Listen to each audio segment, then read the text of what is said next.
also maybe provide some clinical examples of how is it that we are using this clinical tool in the management of patients. So first of all, I have no disclosures. And for my first slide here, I wanted to share this important review that discusses organ injury in the setting of heart failure.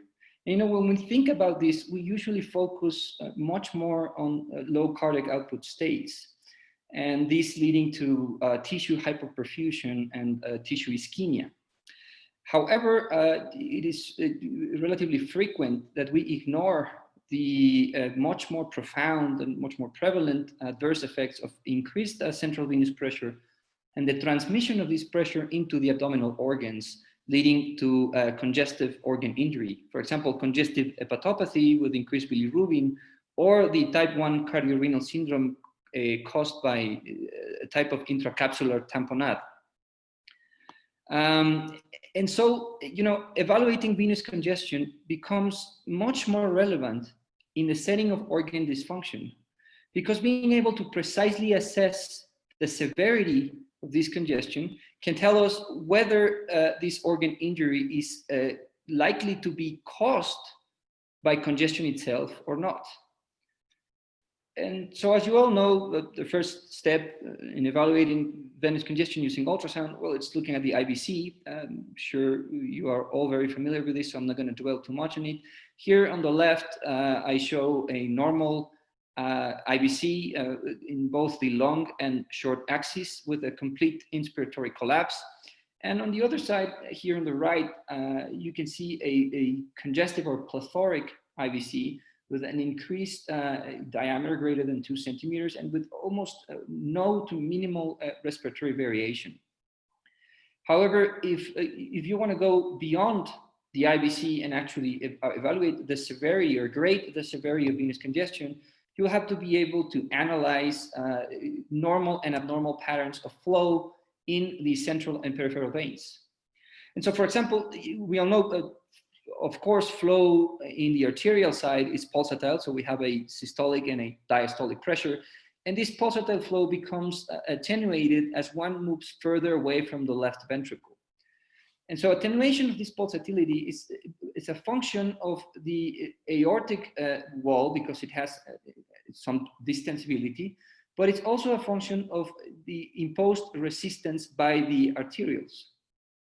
And as such, it is normal that once we see the normal flow pattern in capillaries and venules, we will realize that this flow is continuous or non-pulsatile. Now, if we pay attention here to the end of this graph, we can see that the flow pattern in both the vena cava and the immediately adjacent great veins is actually also pulsatile. And the cause of this pulsatility, of this venous pulsatility, is secondary to changes in central venous pressure that occur, normally with the normal cardiac cycle.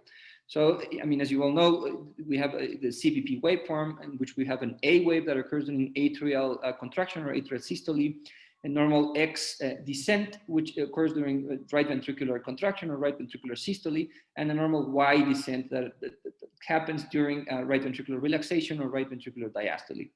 And these changes in pressure are actually what results in a pulsatile flow in veins located at the immediate vicinity of the right atrium. So, for example, the hepatic vein. If you analyze the hepatic vein using Doppler, you will realize that its waveform is formed by two retrograde waves, the A and the V wave, and two antegrade waves, the S and or systolic wave, and the D or diastolic wave. Now, retrograde wave represents flow that is going from the heart to the liver, so actually backwards flow. And antegrade flow represents flow that's going from the liver to the heart, so normal venous return. And if you analyze the shape of this waveform, the hepatic vein waveform, you will realize that it is actually a mirror image of the CVP waveform. And this is because it actually happens at the same time. The hepatic vein A wave occurs at the same time as the CVP A wave, and both the hepatic S and D wave occur simultaneously with the X and Y descent, because they are caused by these pressure changes. And so the normal waveform in the hepatic vein, this is important to notice, has a larger amplitude of an S wave compared to the D wave. This is completely normal. Now, once you understand the origin of the hepatic vein waveform, it is easy to understand some relatively common abnormalities that we see with right heart pathology. So, for example, in the most left drawing, we can see a classic giant A and giant V waves that are frequently seen in patients with severe chronic pulmonary hypertension and right ventricular hypertrophy. Here in the middle, I show you a drawing of a lower amplitude of the S wave. And this can usually be seen in patients with moderate tricuspid regurgitation, but also in patients with systolic dysfunction of the right ventricle. And finally, here at the right, you can see a drawing showing a reversal of the S wave. And this is classic severe tricuspid regurgitation, in which a great proportion of the flow during ventricular systole is actually going back to the liver. So it creates this reverse S wave. And so, as you can notice, analyzing the flow pattern on the hepatic vein can actually give us a lot of information about the filling pattern of the right heart. However, it's important to notice that it does not give us a lot of information about its filling pressure. So only pattern, not pressure. Additionally, this backwards pressure from the CVP that gets transmitted to the hepatic vein, of course, it can also get transmitted backwards to the peripheral veins. However, as one gets further away from the right heart, this pressure will become attenuated and the flow will become less and less pulsatile. So for example, if you look at my flow pattern in my own femoral vein, here you can see that yes, it is pulsatile, however, it's not as pulsatile as my hepatic vein. And once we reach my popliteal vein, so very distally, the flow becomes continuous and non-pulsatile, okay? And now this pressure transmission that makes flow become pulsatile in the venous vascular tree is easily attenuated because in a healthy patient, our absolute venous pressure is not only low, but also we have a very high venous wall distensibility. And so pressure changes that come from the CVP get easily buffered by changes in venous volume.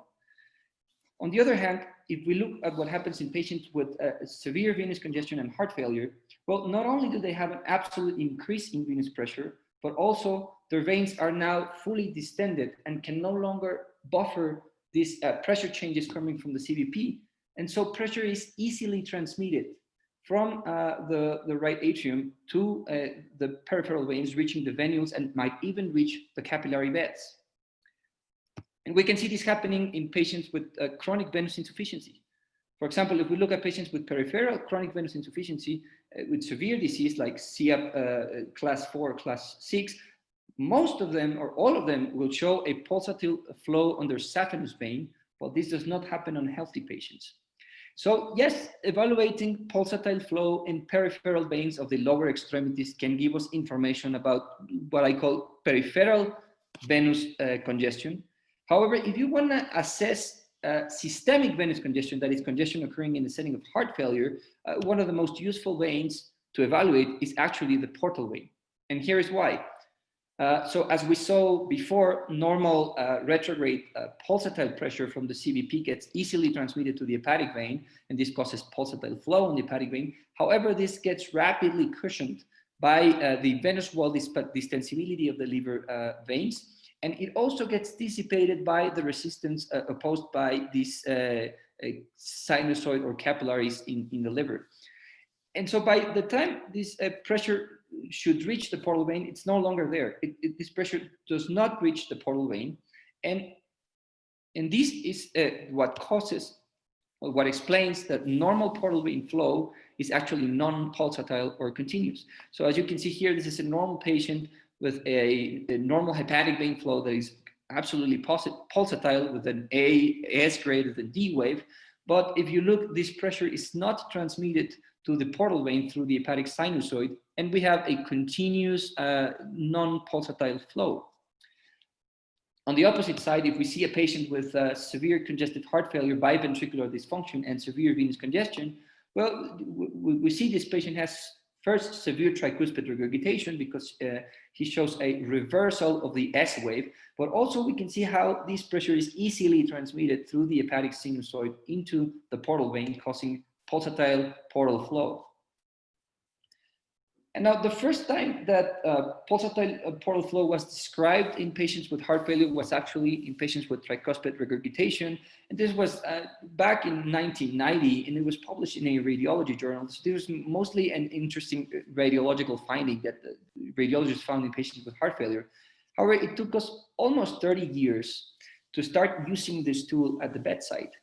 So this pioneering work by the group of André Denot in the Montreal Heart Institute, they used this tool in patients undergoing cardiac surgery. And they actually showed that altered portal venous flow was very correlated with the subsequent development of congestive injury or severe acute kidney injury. For example, here the hazard ratio for severe acute kidney injury in patients with increased portal venous flow pulsatility was 5.12. Not only that, but in the multivariate analysis, they showed that altered portal venous flow was an independent predictor of AKI and was one of the most important predictors. And so alterations in portal venous flow can be quantified using this pulsatility fraction. Here's the formula, just maximum velocity minus minimum velocity over maximum velocity. And we can classify, this is a little bit somewhat arbitrarily, but it's really helpful to use this classification. And we can classify this portal vein as a normal flow, which is continuous or non-pulsatile, or at least less than 30% pulsatility. Moderate congestion, where we see a pulsatility fraction greater than 30%, but less than 50%, and severe venous congestion, where we see greater than 50% pulsatility fraction. In this example, we're actually seeing greater than 100% pulsatility fraction, given flow in this example is actually negative in the portal vein. And so not only does portal vein pulsatility increases with congestive heart failure or with venous congestion, but also treatment to relieve these congestions, for example, diuretic treatment, can normalize flow in these patients. So this is actually a case series that has been recently accepted for publication, where we actually we evaluated patients presenting with cardiorenal syndrome to the emergency department. We actually had some patients with left heart failure, some patients with right heart failure, but we can see that all of them had increased portal venous pulsatility before treatment when they have acute kidney injury. And after decongestive treatment with diuretics, we were able to normalize portal venous flow in all of them. And importantly, this normalization of portal venous flow coincided with the return to baseline of serum creatinine. Also importantly, if you look here at the right, you will see this graph that shows what happened to the IVC after decongestive therapy. So of course, in patients with left heart failure, most of them after diuretic treatment, we were able to reach a normal IVC with normal inspiratory collapse. However, we did not observe this in patients with right heart failure. And this is important. This patient population of patients with right heart failure will almost all the time or almost always have a plethoric IVC. And so the IVC is not very useful for assessing and following these patients with venous congestion. And I think the portal vein is a much more useful tool in this patient population, not only to evaluate the presence of venous congestion, but also to monitor its changes during decongestive treatment. However, there are important caveats when using the portal vein. So, one of the most important of the false positives, we see a lot of portal vein pulsatility in healthy subjects with low BMI that have no heart failure and no venous congestion. So, for example, in this workshop that we do at our institution where we teach residents to perform this VExUS exam, it is very frequent that we use medical students as models. And they tend to be relatively young and healthy and thin, and so it's not infrequent that we see, this is actually a portal vein from one of these medical students, we see portal vein pulsatility even greater than 50%. Of course, if you look further, this patient had a normal IVC with a normal inspiratory collapse, a normal hepatic vein, a normal heart. So then this is probably not related. This is definitely not related to venous congestion. On the other side, you could also see some false negatives. That means a normal non-pulsatile portal vein, even in the presence of severe right ventricular dysfunction and severe venous congestion. And this happens a lot in patients with chronic liver disease because of increased stiffness of the liver parenchyma and thus increased resistance to the transmission of pressure from the right atrium all the way through the liver sinusoid and to the portal vein. And so, you know, because of these caveats, it is very important not, as any ultrasound or clinical finding, not to interpret the portal vein in isolation, but actually to try to use a multi-organ assessment to try to increase the specificity of the venous congestion exam. So another vein that's very useful to evaluate venous congestion is actually the intra-renal vein, or this could be the interlobar or the arcuate renal veins. And we do not use the parenchymal or principal renal vein because it's very close to the hepatic vein. Actually, its flow pattern is very similar to the hepatic vein. But if you actually go further to the intra-renal vein or parenchymal renal interlobar or arcuate veins, you will see that flow in these veins is actually fairly continuous, mildly, just slightly pulsatile. And this can be used to assess venous congestion. So importantly, to understand renal Doppler, it is important to notice that both veins and arteries actually run parallel to each other. So it's very frequent that when you use Doppler to interrogate the flow in one of these vessels, you will actually get flow from both the artery and the vein. However, given the direction of flow is opposite direction, you will usually see the arterial waveform above the baseline and the venous waveform below the baseline. So this is also the case for the intra-renal Doppler. So above the baseline, we see the arterial waveform, and below the baseline, we see the venous waveform. So now in this very important work by this Japanese group led by Noriko Ida, they actually evaluated these alterations in intra-renal venous flow that occur in patients with venous congestion and heart failure. And so they classified these alterations as normal, which means a slightly pulsatile but continuous venous flow here at the top. Moderate congestion, which is seen here as a biphasic flow. That means a flow that is interrupted in both systole and diastole. And finally, the severe degree of venous congestion can be seen with a monophasic pattern of flow, in which venous flow only occurs during one phase of the cardiac cycle. It can be either systole or diastole, and this is usually diastole. And using these classifications, these authors actually found a very strong association between altered patterns of intrarenal venous flow and adverse clinical outcomes in patients with congestive heart failure. And again, this highlights how organ congestion is probably an important factor in mediating morbidity and mortality in this patient population. So you can use multi-organ assessment, now that we've seen the IVC, the hepatic vein, the portal vein, and the intra-renal vein, to create a more specific score of venous congestion. We have called these the VExUS score, or the Venous Excess Ultrasound score.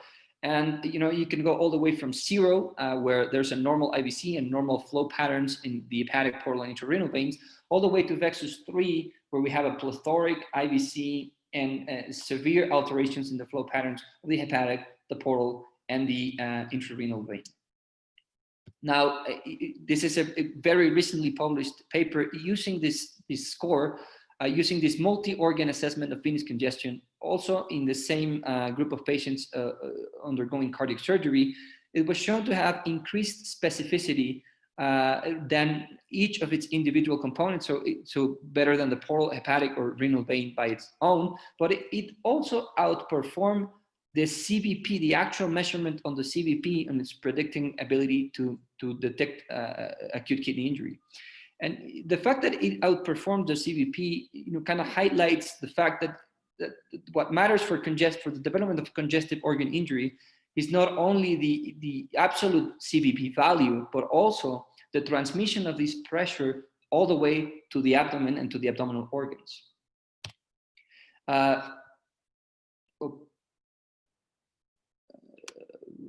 My PowerPoint just closed, but I'll just open it again. I'm sorry.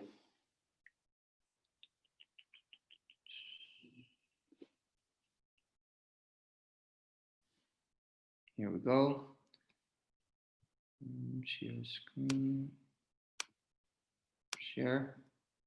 I hope you can see it now.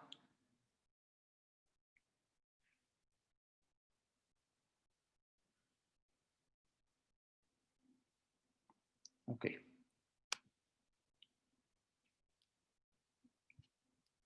So I wanted to show this very recent paper published in the Indian Journal of Critical Care. It's a case series of patients with cardiorenal syndrome. And these authors showed that using this VExUS score, you can actually show a very good correlation between an improving VExUS score and in those patients who showed a resolving acute kidney injury, and also those patients that showed a decreasing fluid balance. So again, highlighting that this is probably the patient population where VExUS score is highly likely to bring, you know, an improved assessment of and improved care when following congestion in these patients. And so here's an actual real-life clinical example of how does it look when we perform a complete VExUS exam on a patient presenting with cardiorenal syndrome. So this was a patient with severe chronic pulmonary hypertension who presented with acute kidney injury, creatinine of 3.5. And at admission, the complete VExUS examination showed a plethoric IVC, a systolic reversal of the hepatic vein, and a portal vein pulsatility of greater than 100%. And you can see here a monophasic or very severe alteration in intrarenal venous flow.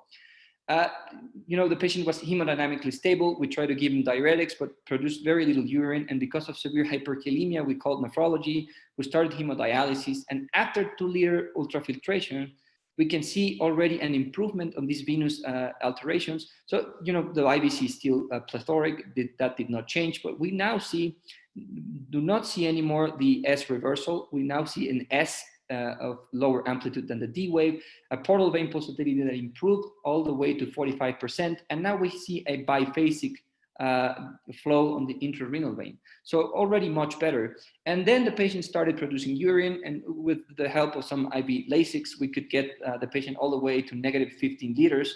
Creatinine came back to, you know, almost baseline.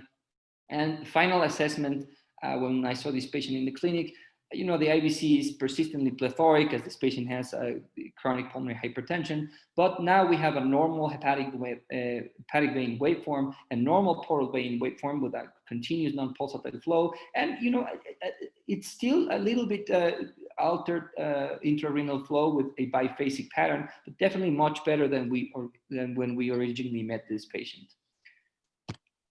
And so how to perform this exam? For the hepatic and portal vein, you can use either the phased array or the, yeah.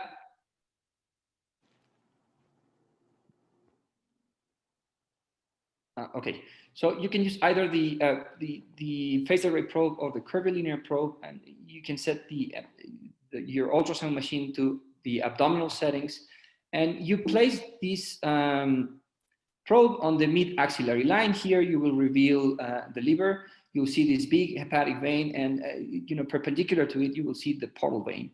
You can use color flow to kind of visualize them better. The portal vein has a continuous red color flow, and the normal hepatic vein usually has this pulsatile blue flow on color Doppler. And so to get the actual waveform, one can select this portal vein pulsed wave Doppler button.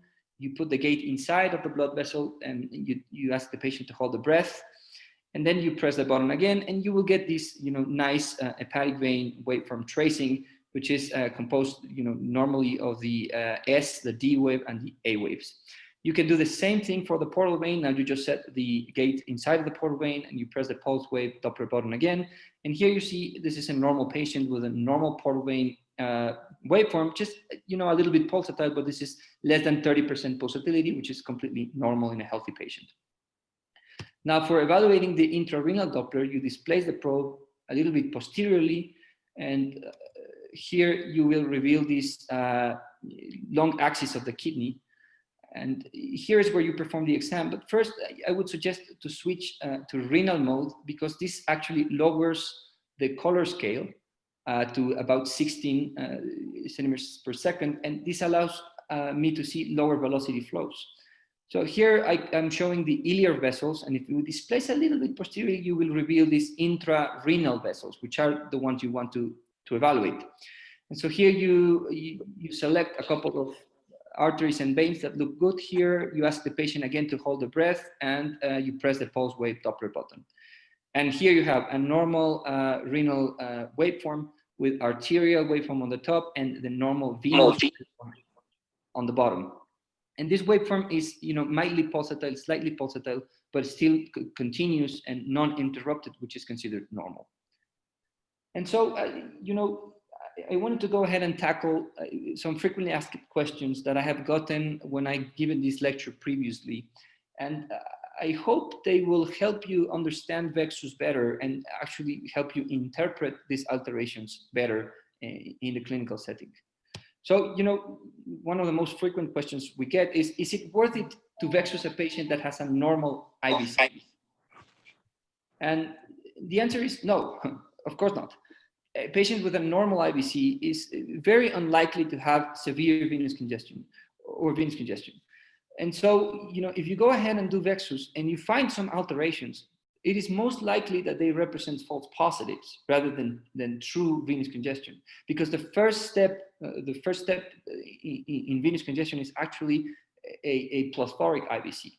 So the IVC could be thought of as a screening tool to detect the presence of venous congestion. And then, if you find it, then you can use the VExUS exam to further evaluate or graduate the degree or the severity of this congestion. Okay. Well, can there be a systemic venous congestion, that means VExUS 3, with a normal lung ultrasound? Yes, this happens all the time. So, the lung ultrasound that evaluates B-line pattern mainly assesses left-sided congestion or pulmonary congestion. And yes, there can be abdominal or systemic venous congestion without pulmonary congestion. We see this a lot in patients with predominantly right-sided heart failure. Or we can also see this in patients with biventricular dysfunction, but that have been chronically adapted and have increased pulmonary lymphatic function. And here's an example. This is a patient with severe chronic pulmonary hypertension and right ventricular dysfunction. You can see here the D sign and dilated RV, but the left ventricular function is relatively preserved. And so this patient actually had a normal lung ultrasound with an A profile all across the board. And if we look at venous congestion, we see this patient had severe venous congestion as evidenced by a plethoric non-collapsing IVC, an alteration in hepatic vein flow. This is characterized by giant A waves, very common in pulmonary hypertension. And this pressure is being able to be transmitted all the way to the portal vein, causing increased pulsatility here greater than even 60%. So this patient had severe venous congestion without pulmonary congestion. Then how do you interpret VExUS in patients that have severe tricuspid regurgitation? And the same way. This is an example that can be useful. This is a patient with severe pulmonary hypertension, right ventricular dysfunction, and severe tricuspid regurgitation. And obviously, we're always going to see this systolic reversal on the hepatic vein. But when I saw this patient had, was not feeling great, had a lot of shortness of breath and, exceptional dyspnea. And when I evaluated the portal vein, it showed 100% pulsatility, so very compatible with severe venous congestion. So I decided to treat this patient carefully with diuretics. After treatment, patient actually felt much better. Obviously, I did not cure her pulmonary hypertension. This patient is practically palliative care patient, but the patient felt better. We did not cure the tricuspid regurgitation, of course, so there's persistent reversal of the S wave. However, we were able to normalize portal venous flow. And so, this can help you see how the portal vein can still be useful and can still be used to assess venous congestion, even in the presence of severe tricuspid regurgitation. Can you have a VExUS 3 or have severe venous congestion with a normal hepatic vein? And yes, this happens all the time. For example, if the filling pattern of the right heart is normal, then the hepatic vein is going to be normal. right? Independently of the filling pressures. So, this is a case I like a lot because this was a patient with severe heart failure with preserved ejection fraction, so left-sided heart disease, who actually did not come to the hospital because of the COVID pandemic. And he waited like a lot of months in his house, and he came to the hospital with over 30 kilograms above his usual weight. So he was severely volume overloaded, had severe venous congestion. As you can see here, this is a plethoric, non-collapsible IVC, and also severe venous congestion shown by a portal vein pulsatility fraction of greater than 100% and a biphasic pattern on the intra-renal venous Doppler. However, look at the hepatic vein. The hepatic vein is completely normal S greater than D wave. And this is because the filling pattern on the RV in this patient is normal. However, the filling pressure is definitely increased. So this pressure can be easily transmitted all the way to the portal and the intra-renal veins. So we gave this patient a lot of IV diuretics, and after the patient lost about 25 to 30 kilograms of fluid weight, these alterations in portal and intra-renal veins actually normalized. Next question, does VExUS 3 means the patient needs diuretics? And definitely not. VExUS 3 means the patient has venous congestion. And so it's important not only to realize that patient has venous congestion, but to actually identify the cause. So certainly volume overload can cause venous congestion in patients with heart failure. This is frequent. However, not always. And some causes of venous congestion are not due to volume overload. For example, look at this case. This was a patient with severe venous congestion, but the cause of this patient congestion was actually a tamponade physiology. So look here, I'm showing the pericardial effusion, the diastolic collapse of the RV, and this physiology is leading to venous congestion, as shown here, a plethoric non-collapsing IVC, an altered flow pattern on the hepatic vein, here shown as a reverse D wave, and this pressure is able to be transmitted all the way to the portal vein, causing greater than 50% pulsatility, and to the intra-renal veins, causing a monophasic pattern. Now, of course, the treatment of this patient was not Lasix. The treatment given this was a malignant pericardial effusion. This was a surgical pericardial window. And after the surgical treatment, you can see congestion completely resolved. So now we have a normal hepatic vein with a D wave and then normal A wave, and normal continuous non-pulsatile portal vein, and a mildly slightly pulsatile intra-renal venous Doppler, which is completely normal because now it's not interrupted. So another question I get is VExUS validated in patients with sepsis? I mean, VExUS has been mainly studied in patients with heart failure, either heart surgery, congestive heart failure, right heart failure, pulmonary hypertension, but there's not a lot of data in patients with sepsis. However, very recently, I think this month or last month, this paper by Rory Spiegel was published, where he looked at these altered patterns of venous flow in a non-selected general ICU cohort. And he actually found an association between altered hepatic and portal venous flow and the eventual development of major advanced kidney events.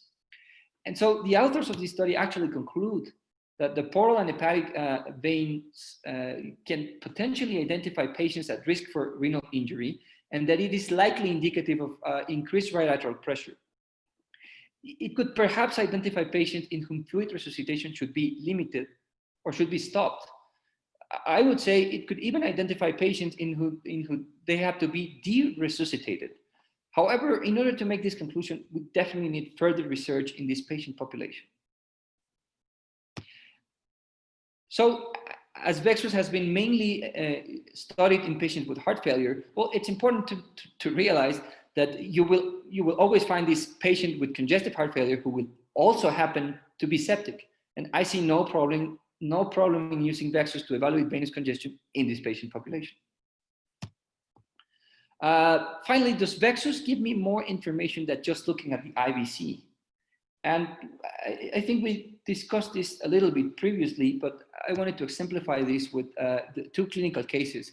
So these are two patients with heart failure and venous congestion, and patient A and patient B. And if you wanted to know which of these patients has a greater degree of venous congestion, it would be a little bit hard by just looking at the IVC alone. So, I mean, you could go by size. The IVC of patient A is definitely larger, 3.4 centimeters. The IVC of patient B is a little bit smaller, but you see that none of both patients' IVCs have actually some inspiratory collapse. So, I mean, there's definitely venous congestion. If you look at the portal vein, now you get a different story. The portal vein pulsatility in patient A is actually normal, less than 30%, so not severely congested, while the portal vein pulsatility in patient B is greater than 50%, so severe venous congestion. And you know, this patient A was a patient with chronic pulmonary hypertension, severe pulmonary hypertension, that was aggressively diuresed previously, and now presented orthostatic hypotension and acute kidney injury. And so, you know, given portal vein pulsatility that's normal, we realized this was not congestive kidney injury, but rather probably related to overdiuresis. So we stopped diuretics, we gave a little bit of fluid. Actually, patient, improved very nicely. Patient B, on the other side, was your classic heart failure with preserved ejection fraction with type 1 cardiorenal syndrome. He also had acute kidney injury. And after IV Lasix, the patient improved very quickly and creatinine returned to baseline. And so I think this example can really exemplify how the portal vein can give additional useful clinical information in the management of patients with both CHF or with both heart failure and acute kidney injury. And I think this is true for most conditions in which the patient needs to have increased filling pressures in order to maintain cardiac output. So, I mean, we see this in tamponade, in restrictive cardiomyopathy, constrictive pericarditis, or right ventricular failure. Well, where this patient population will always have a plethoric, non-collapsing IVC.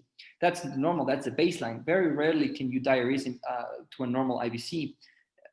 However, this means the IVC is not as useful to evaluate congestive organ injury. If one of these patients develops, for example, acute kidney injury, one of the best ways to know whether this worsening in renal function is due to congestion or not is to go ahead and perform the VExUS score to precisely grade the severity of congestion going from VExUS 0 to VExUS 3. The worse venous congestion, the more likely that organ dysfunction can be attributed to venous congestion itself. And finally, an additional advantage of performing the VExUS score is that it is done on the mid-axillary line. So as opposed to looking at the IVC through the subxiphoid window or doing an echo through the transthoracic echo, this can be easily done in patients, mechanically ventilated patients in the prone position. So you have easy access to their mid-axillary line where you can actually evaluate the IVC, albeit this is the lateral diameter and not the usual anterior-posterior diameter than one would get with the subxiphoid view. But then again, you have easy access to the liver and you can easily evaluate the hepatic, the portal vein, and if you displace a little bit posteriorly, you can also evaluate the intra-renal venous Doppler. So you can get a lot of information about venous congestion, even in mechanically ventilated patients who are in prone position without a lot of hassle. And well, I'm going to end my talk here. I hope you enjoyed, and I would be glad to answer any questions. I wanted to share this picture. This is our hospitals and one part of the Mexican National Institute of Health. This is where I work, and I'm very proud of it. And I would like to invite a lot of you guys to come here, and hopefully when we don't have any more COVID-19. But thank you for inviting me, and I hope you have enjoyed this talk. It looks like there was one question early on in the chat regarding the improvement before and after decongestion. Do we know how many liters on average were these patients diuresed, or percentage decrease in body weight? Yeah, so this is very, very variable.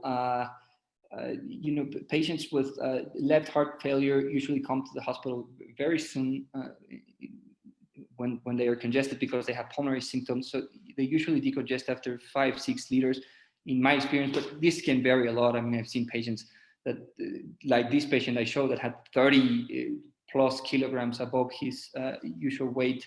So this is extremely variable. And It depends on whether this fluid is accumulated mainly intravascularly or the patient has a lot of lower extremity edema. I would say it's very variable. In my experience, it might take up to 15, 20, even 30 liters to fully decongest some of these patients. Someone else asked just how do you correlate elevated JVP with the VExUS score? Yeah, so there's definitely a correlation. So if a patient has a higher VExUS score, he will surely have an elevated JVP. So, I mean, the JVP can be analyzed. You can analyze both the height of the water column, which will give you a very accurate measurement of the CVP, but also the pattern of the waveform. So these alterations are very similar to using the hepatic vein Doppler and looking at the IVC. However, I do not think the JVP is extremely useful to evaluate the severity or the degree of congestive organ injury, because I mean, as we showed, not even measuring the actual CVP, it's as precise in predicting congestive kidney injury as actually looking at the VExUS score. Because VExUS score is not only evaluating the absolute venous pressure, but also transmission of pressure to the organs. Normal JVP for persistent portal vein pulsatility. This should not happen. I mean, obviously, in very obese patients who maybe have 3 central lines and the neck examination is hard, then you might foolishly or erroneously think the JVP is normal, but it shouldn't happen. It shouldn't happen that a patient with venous congestion and a pulsatile portal vein have a normal JVP. Has the reproducibility of the score been assessed? And yes, in the work I showed by André Denot and most of the works by Ida, yes, they show a very good reproducibility between the investigators. Actually, William, which is the principal author, showed this. There's really very little variation between practitioners. And also, this has been my experience. You know, I teach young residents and fellows who have very little, actually, overall ultrasound experience. And once they get a grip of it, which, you know, it could take, you know, about 1 to 2 weeks of performing this study consistently, they get pretty reproducible. So yes, this has been studied, and this is also my experience that this is a very reproducible exam. Why don't we use this as often in inpatient non-critical care patients? Will the echo IVC dilation and collapsibility be enough for us who don't have VExUS access right now? But I mean, yes, screening for venous congestion using the IVC can definitely diagnose, or it can definitely make you think of venous congestion. But as I said, to finally grade or evaluate the severity of this venous congestion and to actually have an idea of whether this venous congestion is causing congestive organ injury, you definitely need VExUS. I think in many portable devices, as you asked, like the Butterfly, have color Doppler. They don't yet have pulse wave Doppler except on the vascular settings. But using color Doppler, you can actually get a pretty good feel about portal vein pulsatility. So, for example, if you don't have to do pulse wave Doppler to see that the portal vein is having a pulsative color flow, and when it's really obvious, you can actually tell that using some portable devices like the Butterfly. I think also if you look, Dr. Koratala, who's speaking next, he refers to it as VExUS light, correct? Isn't that his kind of term where he doesn't do pulse wave, he just looks for direction of color flow?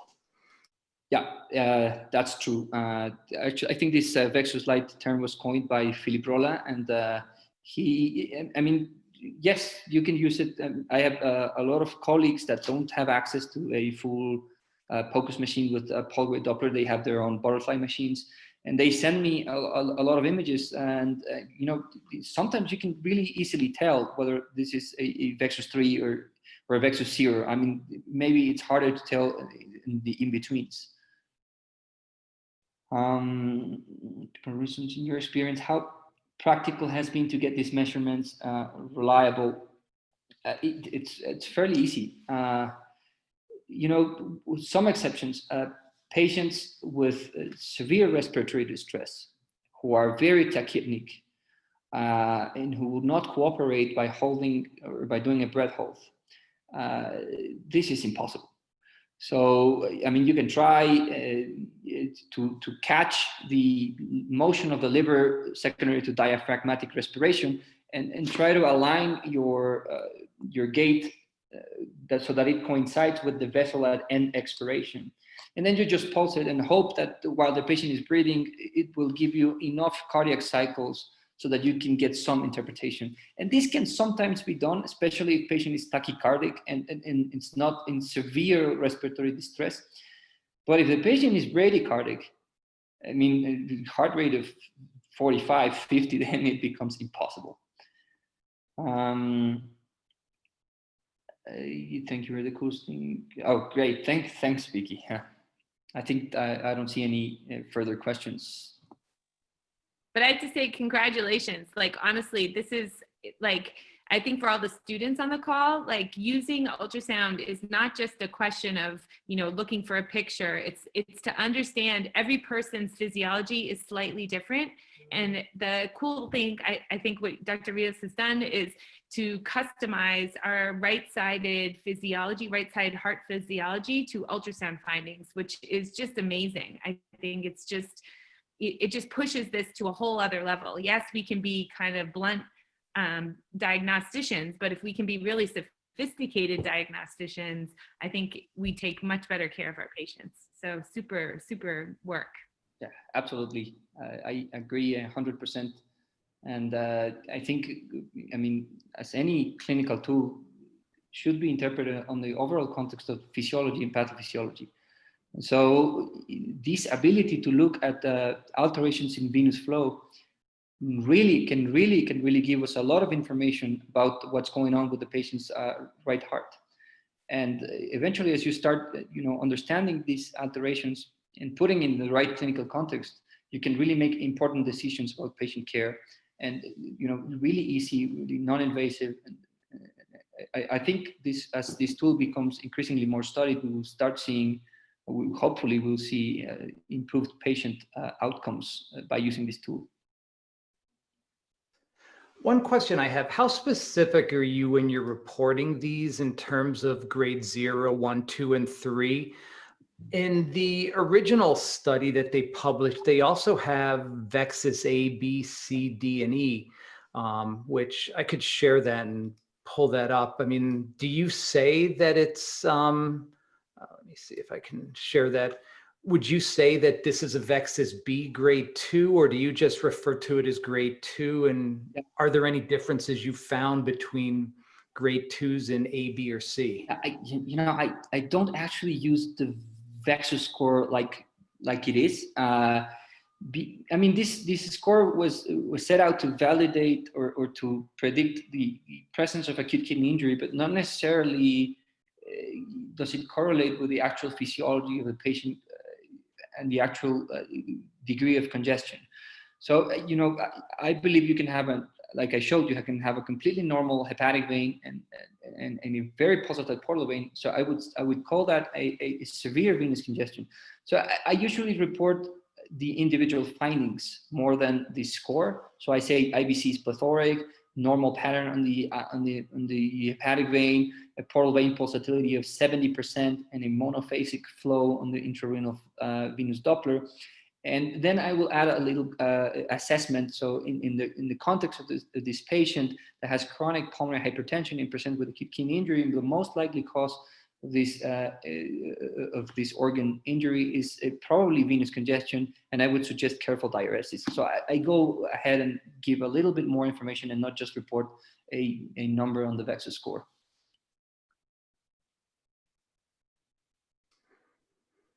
I think there's now a question about overload versus redistribution. Yeah, VExUS cannot distinguish between these two. So this is a clinical question. So if you have a patient with CHF that, you know, gradually starts gaining weight and it's eating a lot of salt, it's not taking enough diuretics, and now comes with congestive symptoms, it's probably related to volume overload. But, the patient that acutely becomes ill, has venous congestion, I mean, this could very easily be pulmonary embolism, it could be cardiac tamponade, and just a redistribution. So, I mean, the clinical context, the clinical history of the patient would usually tell you what you're dealing with. But the fact that you now know that the patient has venous congestion makes it very unlikely, especially if there's severe venous congestion, that the patient is going to improve with fluid loading. Okay. Yeah. Thank you, Dr. Moses. I totally agree. Less is more in detecting and being able to evaluate venous congestion in order to avoid continuous fluid bolus, especially in critical care patients, should definitely be an important application for VExUS. We're not there yet, but hopefully more studies in this patient population, critical care patients, can bring it to the next level.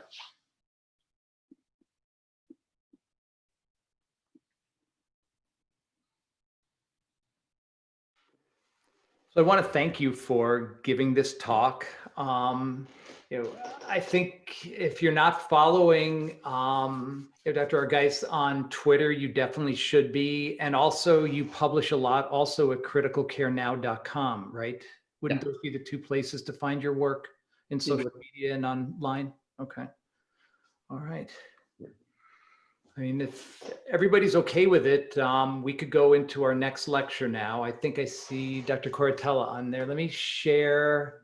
Let me make you a co-host so that you can, let's see, make co-host. So you can share your screen. Dr. Koratala is from Wisconsin. He's a nephrologist there at the University of Wisconsin.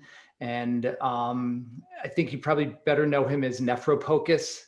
And again, you should definitely be following him on Twitter as well as at nephropocus.com. So we're excited to have a continuation on this great talk we just had. So I'll turn this over to you now.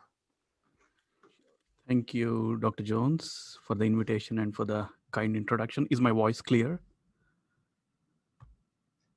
Okay, great. Let me just share the PowerPoint.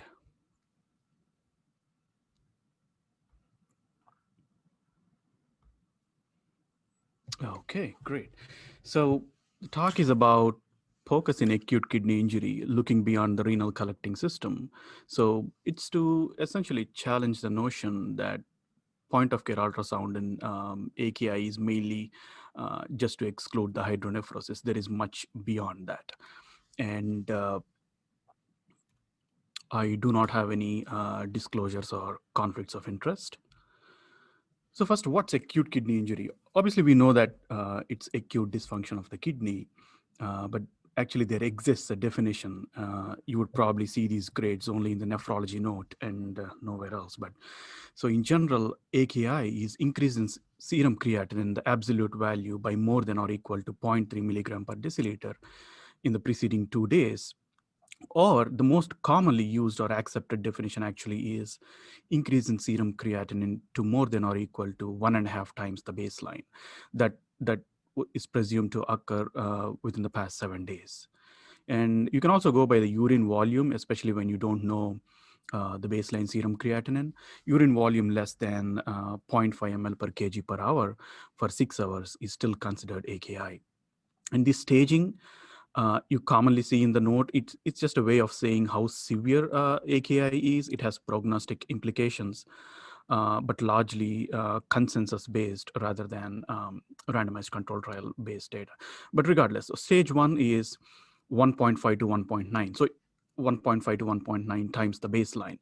So you can easily remember by stage 1 is in ones, so 1.5 to 1.9. Stage 2 is 2 to 2.9 times the baseline. That is, stage 2 is in twos. And stage 3 is more than 3 times the baseline. Or if the patient requires renal replacement therapy for whatever reason, you call it stage 3 by default. There are urine output based definitions also. I just removed them. And what are the common causes of AKI? This is like very basic slide, right? For like medical students pretty much. But so in general, AKI could be either hemodynamic, previously used to be called pre-renal, but we use the term hemodynamic now just to stress the fact that even congestive kidney injury is also included in this, and pre-renal is commonly used to denote volume depletion. And you can have intrinsic renal injury or obstructive renal injury. And obstructive is the most common thing that you would want to exclude using kidney ultrasound. And hemodynamic can be because of impaired forward flow in cardiac failure, or because of venous congestion, or it could be because there is blockage to the flow, blood flow to the kidney, which could be because of either vasoconstriction that typically occurs in hepatorenal syndrome, or thrombosis, such as in thrombotic microangiopathy or venous thromboembolism. And glomerulonephritis, you can leave it alone. And tubular injury is mainly of two types: acute tubular necrosis. It's better called acute tubular injury because it's not really a necrosis, which it is commonly seen because of prolonged hypotension, and acute interstitial nephritis, which is commonly because of drugs. And obstruction can be because of many things you know better than me. So how can we utilize point of care ultrasonography to in each of these etiologic variants of acute kidney injury? It may not always provide the final diagnosis, but it will at least help to narrow the differential and plan further management. So the first things first, so obstructive nephropathy. So first of all, how common is obstructive nephropathy? It's only about 1 to 3% of cases of AKI that you see in the ICU. And about 15% of non-ICU AKI cases, and about 10% of community-acquired AKI. So if your practice is mainly based in ICU, the incidence is pretty low. I mean, or the chance that you would find management changing obstructive nephropathy is pretty low. But why do we do it? It's because it's very easy. It's a component of physical examination, and it's potentially treatable. And the incidence in ICU is probably low because the patients, most of them already have a Foley catheter in place by the time the patient goes to ICU. Or for that matter, even in nephrology practice, it's really very rare for me to see a management changing obstructive nephropathy, because by the time we are consulted, the patient either has a formal ultrasound that is performed by radiology department or has a Foley catheter. And we all know how hydronephrosis looks like. On the left side is the normal kidney. You can see the liver on the top and the bean-shaped kidney, and you have the cortex here. You see these anechoic medullary pyramids, and a major chunk of the kidney is formed by the sinus fat that surrounds the collecting system. So collecting system is not visible in a normal kidney. On the other hand, when you have hydronephrosis, the collecting system enlarges, and because urine is anechoic or black, you see this dilated collecting system as a black branching structure here. I'm not going to bore you by talking more about hydronephrosis, but I'll show you a few cases which are interesting in the setting of obstructive nephropathy. So first case, here's a 72-year-old woman with history of Crohn's disease on vedolizumab therapy. Vedolizumab is a monoclonal antibody, anti-inflammatory antibody used in this disease. It's against integrin.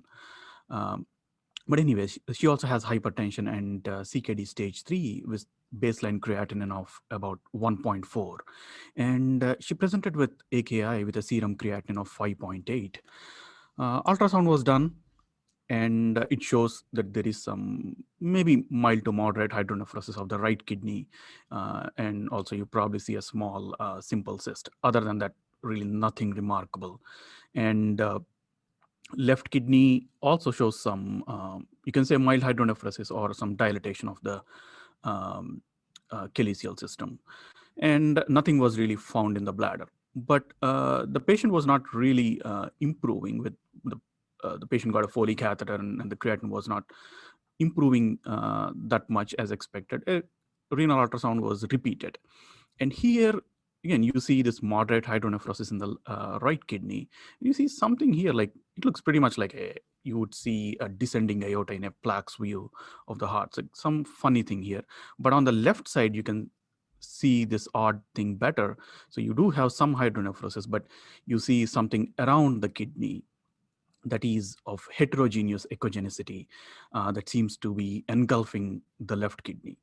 So it turned out that the patient had a B-cell lymphoma that's involving bilateral kidneys. On the right side, it was not very visible on ultrasound because it was mainly involving the distal part of the collecting system, periuretral region. On the left side, it was visible on ultrasound as an engulfing mass. So going back to the ultrasound, so all this mass is a retroperitoneal lymphoma.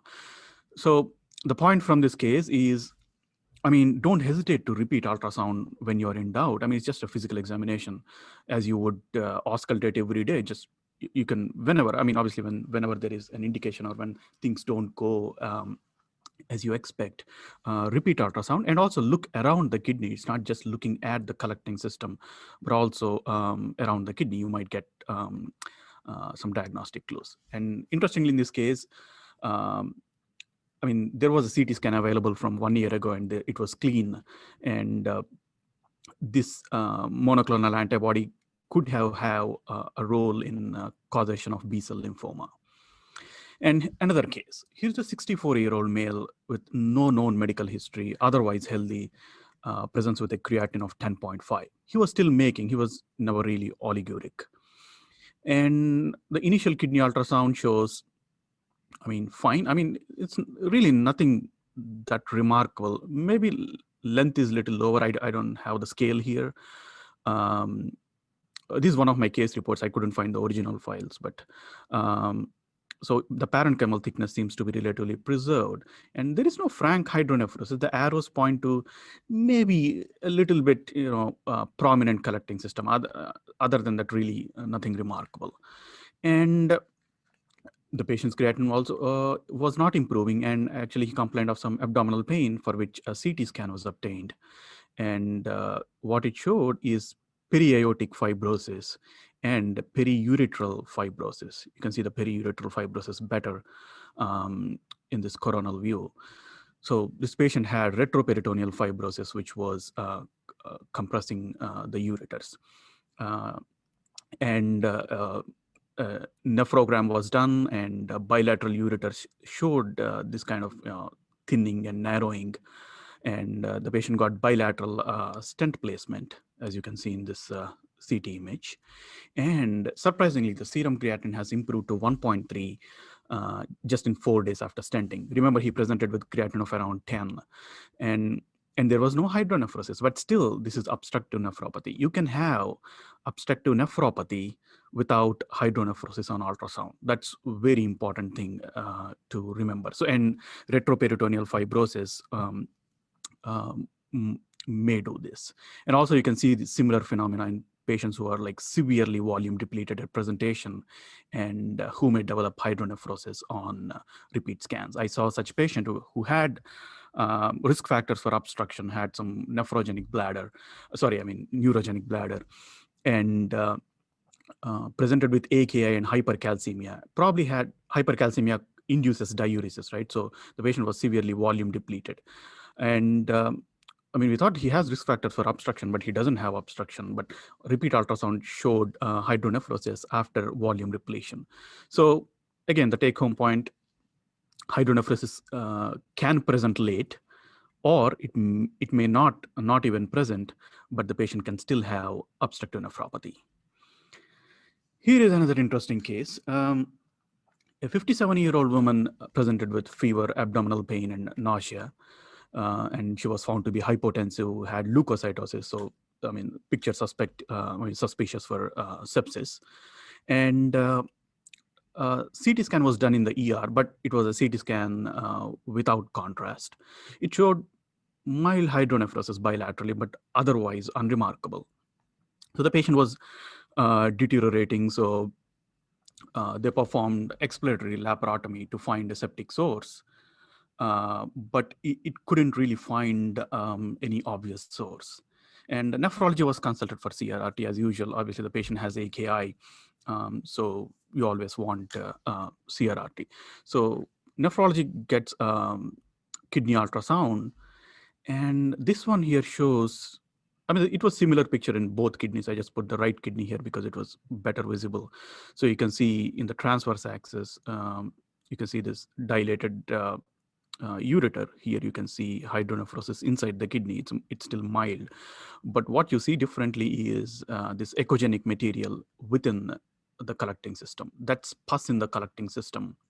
So when you have, it can occur as a complication of pyelonephritis. You can form pus, and that pus can obstruct the collecting system and lead to hydronephrosis. So this is a case of pyonephrosis, and the patient got like bilateral nephrostomy tube placement and antibiotic therapy, and the patient went home without any need for dialysis, and the creatinine remarkably improved. So always get an ultrasound. I mean, what happened in this case? Like, why did she get unnecessary laparotomy? Was CT scan without contrast might not be able to detect this. CT scan with contrast would show some layering, debris, and contrast, so you would be able to detect it. But without contrast, can miss. So that's one problem with this. And here is a nice example shared by you guys, actually, like 2 days ago. Here's a kidney that shows pyonephrosis. So if you observe closely, here this white material, it's like a chain of stones. That's a staghorn calculus, actually. So staghorn calculus goes into the renal collecting system. So on ultrasound, because the shadow starts from periphery, you would see like a chain of hyperechoic things. And the green arrow points to this echogenic material within the dilated collecting system that points to pus or pyonephrosis. Actually, emphysematous pyelonephritis can look pretty similar. If you don't know that this patient had a staghorn calculus from before, this could also be like air in the collecting system, because air in the collecting system also appears bright. So I wouldn't really be confident in just saying this is pyonephrosis. It could also be emphysematous. If that's the case, I would get a CT scan. Because CT scan would be able to tell you the exact extent of air and guides therapy. But regardless, this is a great example for a staghorn calculus and pyonephrosis. And another common trap is mistaking a parapelvic cyst for hydronephrosis. I mean, cyst is well circumscribed, and unlike hydronephrosis, which is usually a branching structure. So if you have a distal obstruction, the pressure should go back into the kidney, and the collecting system should dilate and branch into the kidney. If nothing is branching into, but there is just like a small or big ball within the kidney, you should suspect a cyst. Or sometimes you can have extra-renal pelvis, that is the pelvis located outside of the kidney parenchyma, that can get distended even without any backflow or back pressure. In a regular state, that can be confused with hydronephrosis also. So this is a common trap. And never forget to scan the bladder. And ultrasound renal ultrasound is never really complete unless you scan bladder, especially when dealing with obstructive nephropathy, or for that matter, any case of AKI. For example, in this case, you are seeing full bladder despite having a Foley catheter. That's another common mistake, that because the Foley patient has a Foley catheter, we tend to assume that the obstruction is ruled out. But here you have the Foley balloon nicely sitting within the bladder, but the bladder is still filled with anechoic urine. So this is a case of obstructed Foley catheter. So you have the Foley balloon, but still the bladder is full. And here on the left side, you can see how a bladder is supposed to look like when it is adequately decompressed by Foley catheter.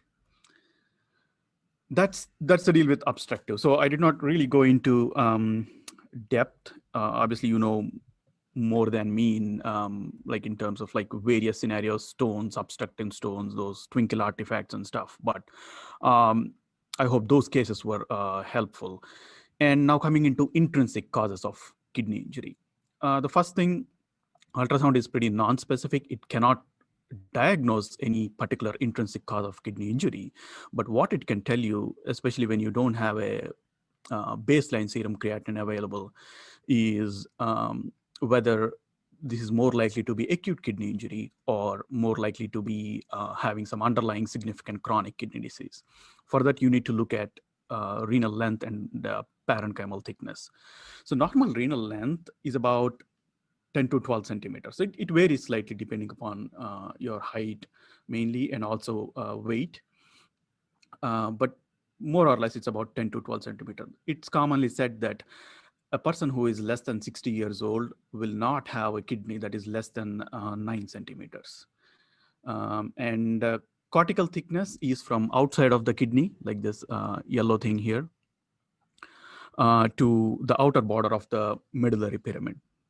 But in real life, you don't always see medullary pyramids this clearly. So if you're able to measure the parenchymal thickness, that's fine. So normal cortical thickness is 0.7 to 1.1 centimeters. So I would say approximately, just remember, 1 centimeter.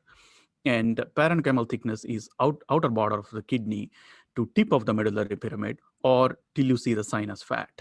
And that's almost twice as much as cortical thickness, and it's about 1.4 to 2 centimeters. And in chronic kidney disease, typically the length of the kidney and parenchymal thickness decrease. And while your patient with unknown baseline kidney function has big kidneys with preserved parenchymal thickness, that's more likely to be acute kidney injury. Of course, there are exceptions, like you could have diabetic nephropathy with relatively big kidneys, and you can have some deposition diseases with relatively big kidneys with underlying CKD. But in general, CKD kidneys tend to be thin. The next factor is cortical echogenicity. That's another thing you would look at. And when we say cortical echogenicity, we are comparing the relative echogenicity, or how bright the kidney cortex is compared to that of liver on the right and spleen on the left. And renal cortical echogenicity increases in many things. It's pretty non-specific. I mean, the radiology often reports there is increased cortical echogenicity and there is medical renal disease. It just means that there is no obstructive nephropathy. It doesn't mean medical renal disease is chronic kidney disease. It's any kind of parenchymal kidney disease. So increased echogenicity has good specificity for parenchymal kidney disease, but not synonymous with CKD. That's the take-home point. And it can increase in CKD because of glomerulosclerosis and interstitial fibrosis. And you can have increased echogenicity in glomerulonephritis because of inflammatory infiltrates. Same thing with acute interstitial nephritis. You can have increased echogenicity, or even in acute tubular necrosis because of proteinaceous tubular casts. And you can have decreased cortical echogenicity in cortical necrosis, which is typically seen as a pregnancy complication. Or you can see local hypoechoic cortex, particularly in case of infection, such as pyelonephritis. Here is an example of a patient on dialysis, ESRD kidney. The length is only 7 centimeters, and you can see there is pretty much no visible cortex, and it's pretty bright all over. And here is a transverse section or transverse axis of the kidney that shows the increased echogenicity better and a very thin parenchyma. So this is definitely ESRD kidney. And here is an example obtained from a patient with lupus nephritis and presenting with acute kidney injury. Here you can see like very significantly elevated echogenicity compared to that of adjacent liver. And here is the left kidney. You can see that like the kidneys are thick and the parenchymal thickness is very much preserved. And the length of the kidney is also very much preserved. It's about 12 centimeters. So in any kind of active glomerulonephritis, you can have increased cortical echogenicity. Here is another case of a biopsy-proven ATN. This was a young patient who presented with influenza and had prolonged ICU stay requiring ECMO and all that. So required CRRT in the interim. And the kidneys looked like this. So a big preserved parenchymal thickness, increased echogenicity, the length is preserved, And most of these cases, you would see actually like medullary pyramids appear more prominent. That's just because the surrounding cortex is more echogenic or bright. So anytime you see like prominent medullary pyramids, apart from kids, in adult patients, I mean, so look carefully about cortical thickness. Protect your speaker. And very interestingly, Right, I so- put the same picture So on you didn't see it before. Twitter poll recently, There and are two it's tabs, only about leave 20% computer of the patients audio and then got get it right. They other chose audio. acute kidney injury, and a significant proportion chose chronic kidney disease. That means those people have mistaken increased echogenicity for CKD. And the people who said obstructive nephropathy, I'm assuming probably they confused the these vessels here and the vertebral shadowing for probably for stone and obstruction. Obstructive uropathy. And I have no idea why like a third of participants chose medullary nephrocalcinosis, because medullary nephrocalcinosis is exactly the opposite. Here is an example where you would see actually white or bright pyramids and not more blackish pyramids as you would see in a case of increased echogenicity. Just to show an example, and this is a nice example of medullary nephrocalcinosis. And another interesting case of intrinsic renal cause. Here is an elderly gentleman. I saw this patient in the clinic very recently. He's otherwise healthy, like about 70-year-old Caucasian male.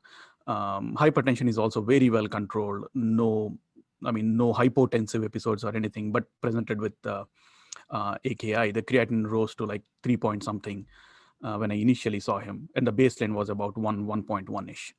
And the kidney showed markedly increased echogenicity on clinical ultrasound.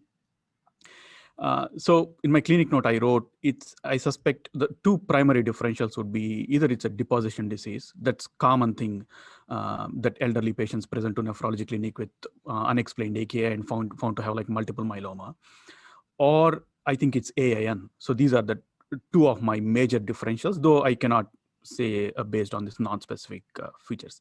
So it turns out that the biopsy showed this. So what you see here is, first you see a lot of blue things here. So blue things are cells. So that means there is a lot of cellular infiltrate in the interstitium. That's one thing. So my prediction about having interstitial nephritis is correct. And on top of that, you see something more interesting that these arrows point to here. So you notice these glassy structures, better seen on this polarized microscopy here. So they light up here. So these are calcium oxalate crystals. And remember, I mentioned he was taking vitamin C and D for COVID-19 prophylaxis, poor guy, because somebody said they can boost the immune system. So what happened is oxalate nephropathy is seen as a complication of too much vitamin C. And ascorbic acid gets converted into oxalate, and that can get deposited in the kidney and cause oxalate nephropathy. This is a very unfortunate situation.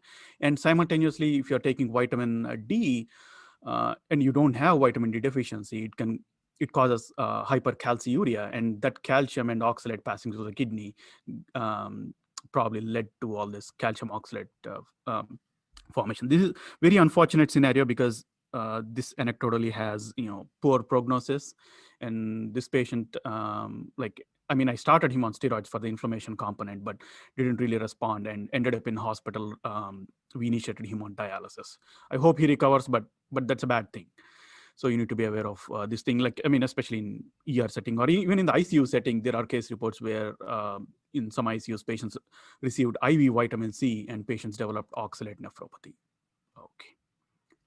So based on my experience, I would just say in general, in clinic, if you're seeing a patient with relatively preserved parenchymal thickness and hyperechoic kidneys, the first differential would be AIN, acute interstitial nephritis, most likely from some over-the-counter medications, or paraproteinemia, then some kind of glomerulonephritis, or you would also want to rule out HIV, because HIV-induced nephropathy can have big hyperechoic kidneys. We don't see that often these days because patients present early and we have better treatments, but that used to be like a very common differential previously. And if you're seeing inpatient with similar picture with big hyperechoic kidneys, most of the time it's ATN, and the second differential would be AAN, because in inpatient setting, most likely the patient experiences hypotension and is subjected to drug therapy. So these are the two common causes. It's very rare that some kind of acute GN is presenting in the inpatient setting, except for maybe post-infectious GN. Okay, so that's the point. And how about this? Is the last case of intrinsic kidney disease. So this is a patient with right flank pain, otherwise young female, no known comorbidities, like just had like severe flank pain, came to the ER. And is there anything suspicious for intrinsic cause? I mean, there was really, the urinalysis was remarkable, like really unremarkable, meaning there was no blood in the urine, no white cells in the urine. Did have some subjective fever, but there was no measured fever or elevated temperature. So it looks pretty normal. I mean, there is no obstruction. There are no obvious stones. I mean, maybe there is some like hypoechoic area in this region. Maybe it gives a little bit of heterogeneous appearance to the parenchyma, but nothing really, right? So what's the next step you would do? Kidney ultrasound, again, is never complete without bladder ultrasound, and also never complete without you doing at least one color Doppler image.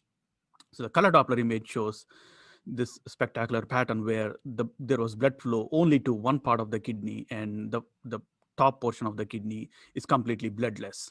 So, and the CT scan eventually showed a massive renal infarction. I mean, it's strange that like we couldn't find any cause of renal infarction despite doing angiogram and all the hypercoagulable workup and all that stuff. And it is said that about 30% of the patients can have idiopathic renal infarction. So this is one important thing, I think, especially for in the ED setting, never finish without a color Doppler image. Okay, very good. Now your favorite part. And like you finished with obstructive component and intrinsic kidney disease, and then the hemodynamic causes. So hemodynamic causes forward flow and venous congestion component. Forward flow is, I mean, you can look at other parameters. How is the cardiac output? How is the overall clinical picture? How is the skin and all that? And for venous congestion, obviously, Dr. Eduardo has given an amazing lecture, I assume, because I couldn't attend, unfortunately, because of the clinic, but I know him, obviously, so I know what he must have spoken. So you're all like very much well-versed with VExUS now. So in general, organ perfusion pressure is dependent on both inflow pressure and outflow pressure. It's a difference between these inflow and outflow, or in other words, when it comes to kidney, it's MAP minus CVP. Or intra-abdominal pressure when elevated. So afterload or increased outflow pressure is very much important, but we tend to commonly give more importance to the inflow pressure or decreased perfusion of the kidney. So thanks to all the VExUSologists, now we have a way to measure the venous congestion or way to assess the venous congestion more objectively. And we also know that increased CVP from any cause, it could be heart failure, heart surgery, mechanical ventilation, pericardial effusion, pulmonary hypertension, increased in intra-abdominal pressure, or indiscriminate fluid use in septic patients. Anything, when CVP increases, there is increased kidney afterload or increased outflow pressure leading to congestive kidney injury. So congestive nephropathy is relatively a new term, or it's an underutilized term or diagnosis. And VExUS gives us the opportunity to evaluate this further. And I'm not going to talk about hepatic or portal waveforms, just to take a closer look at the intra-renal Doppler. To get a good intra-renal Doppler, first, obviously, you have to get a good 2D image of the kidney, and then turn on the color Doppler. And not every patient has this nice color Doppler images. Sometimes putting power Doppler helps because it's a little more sensitive than color Doppler to identify a vessel. And you want to do the intra-renal Doppler intra-renally, that is within the kidney, because kidney is a closed system, and all this elevated venous pressure and interstitial edema from that leads to a renal tamponade. So you want to see how the kidney parenchyma is feeling the pressure. So you would want to choose an intra-renal vessel, typically an interlobar vessel. So interlobar vessels are those just beside the renal pyramids, and then they loop around the pyramid as arcuate vessels. So you can do in either arcuate vessels or interlobar vessels, but if you look at the direction of the ultrasound beam, interlobar vessels are more parallel to the ultrasound beam, so you get a better image. And if not possible, you may be still be able to do it in segmental vessels, a little downward here, but typically not anything outside the kidney. And you get this image and then turn on the pulse wave Doppler, you put your gate at the interlobar vessel, and you get a tracing like this. Most of the time you get arterial and venous tracings together, which is a great thing in kidney, because the simultaneous arterial tracing works as a built-in EKG. It tells you the phases of cardiac cycle. So the arterial waveform is depicted on top of the base, above the baseline, because it's red on color Doppler to flow towards the transducer, and the venous waveform is below the baseline. And normally venous waveform is pretty continuous. And here arterial waveform, you can see systolic peak, and here the valley diastole. So systole, diastole, systole, diastole. Now, if you have any flow alterations in the vein, you would know if it's occurring in the systole or diastole just by looking above the baseline. And with elevated right atrial pressure, with increasing right atrial pressure, this is how the waveform changes. So it's just like a revision for you. But so normally it's more or less continuous. You can have these small dips at the end of each cardiac cycle. They correspond to a wave of hepatic. Actually, if there is no arterial tracing on top, you will be able to see a waves like in the second picture you are seeing. But anyways, with increasing right atrial pressure, you seem to, the pulsatility will increase, and the waveform becomes more discontinuous. With further increases, you will see two distinct S and D waves. That is, this part of the venous waveform is occurring in systole, and this part is occurring in the diastole. This is S wave, this is D wave. They say like initially S wave is bigger than D wave, like you see in hepatic vein, and then with the further increases, D wave becomes bigger than S. It's not always easy to appreciate those changes, but in general, biphasic or distinct S and D waves is bad. And as the RAP increases further, there will be systolic flow reversal, and you will have only D wave below the baseline. So you know that this is D wave even without EKG, because you are seeing the diastolic flow above the baseline. That is arterial diastolic flow. And there will be a systolic flow reversal. You can see the systolic wave here if you do not have simultaneous arterial tracing. I'll show some examples.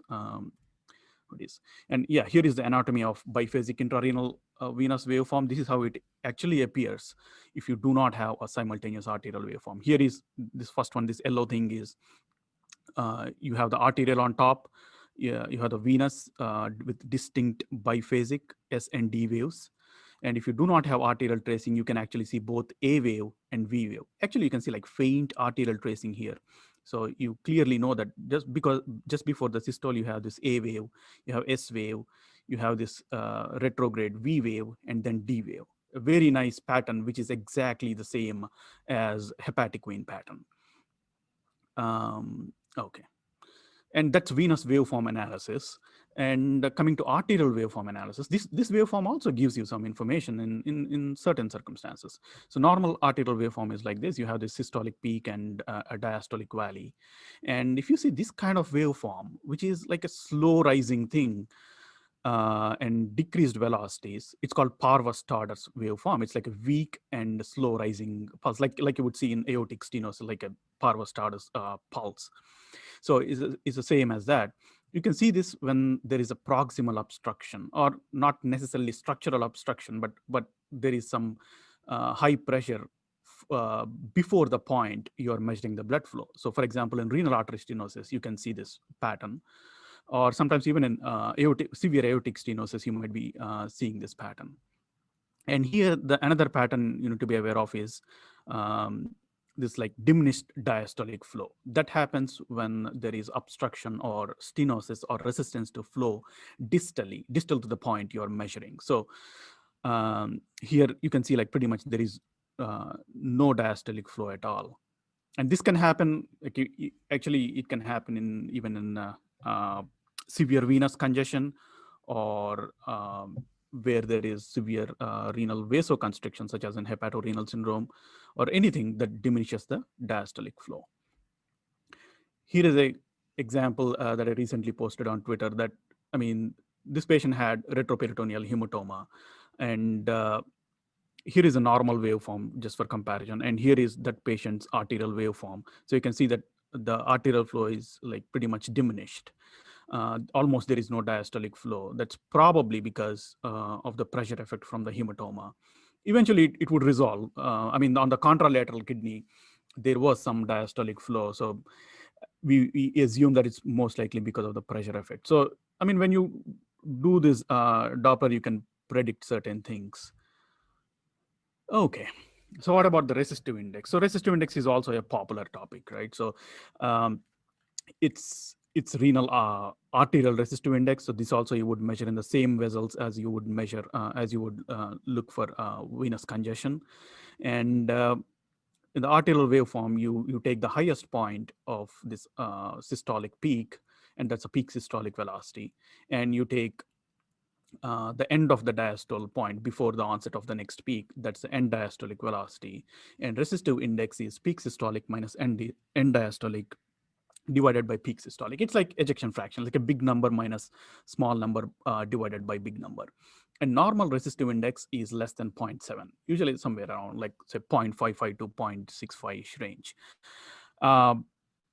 And resistive index is pretty non-specific marker. I mean, there is definitely evidence that it has prognostic significance, especially in ICU patients. More data is coming out. There was a recent study in cardiorenal syndrome patients that high resistive index confers poor renal outcomes, but still it's non-specific. So resistive index can increase in renal parenchymal disease, both acute tubular necrosis or chronic kidney disease.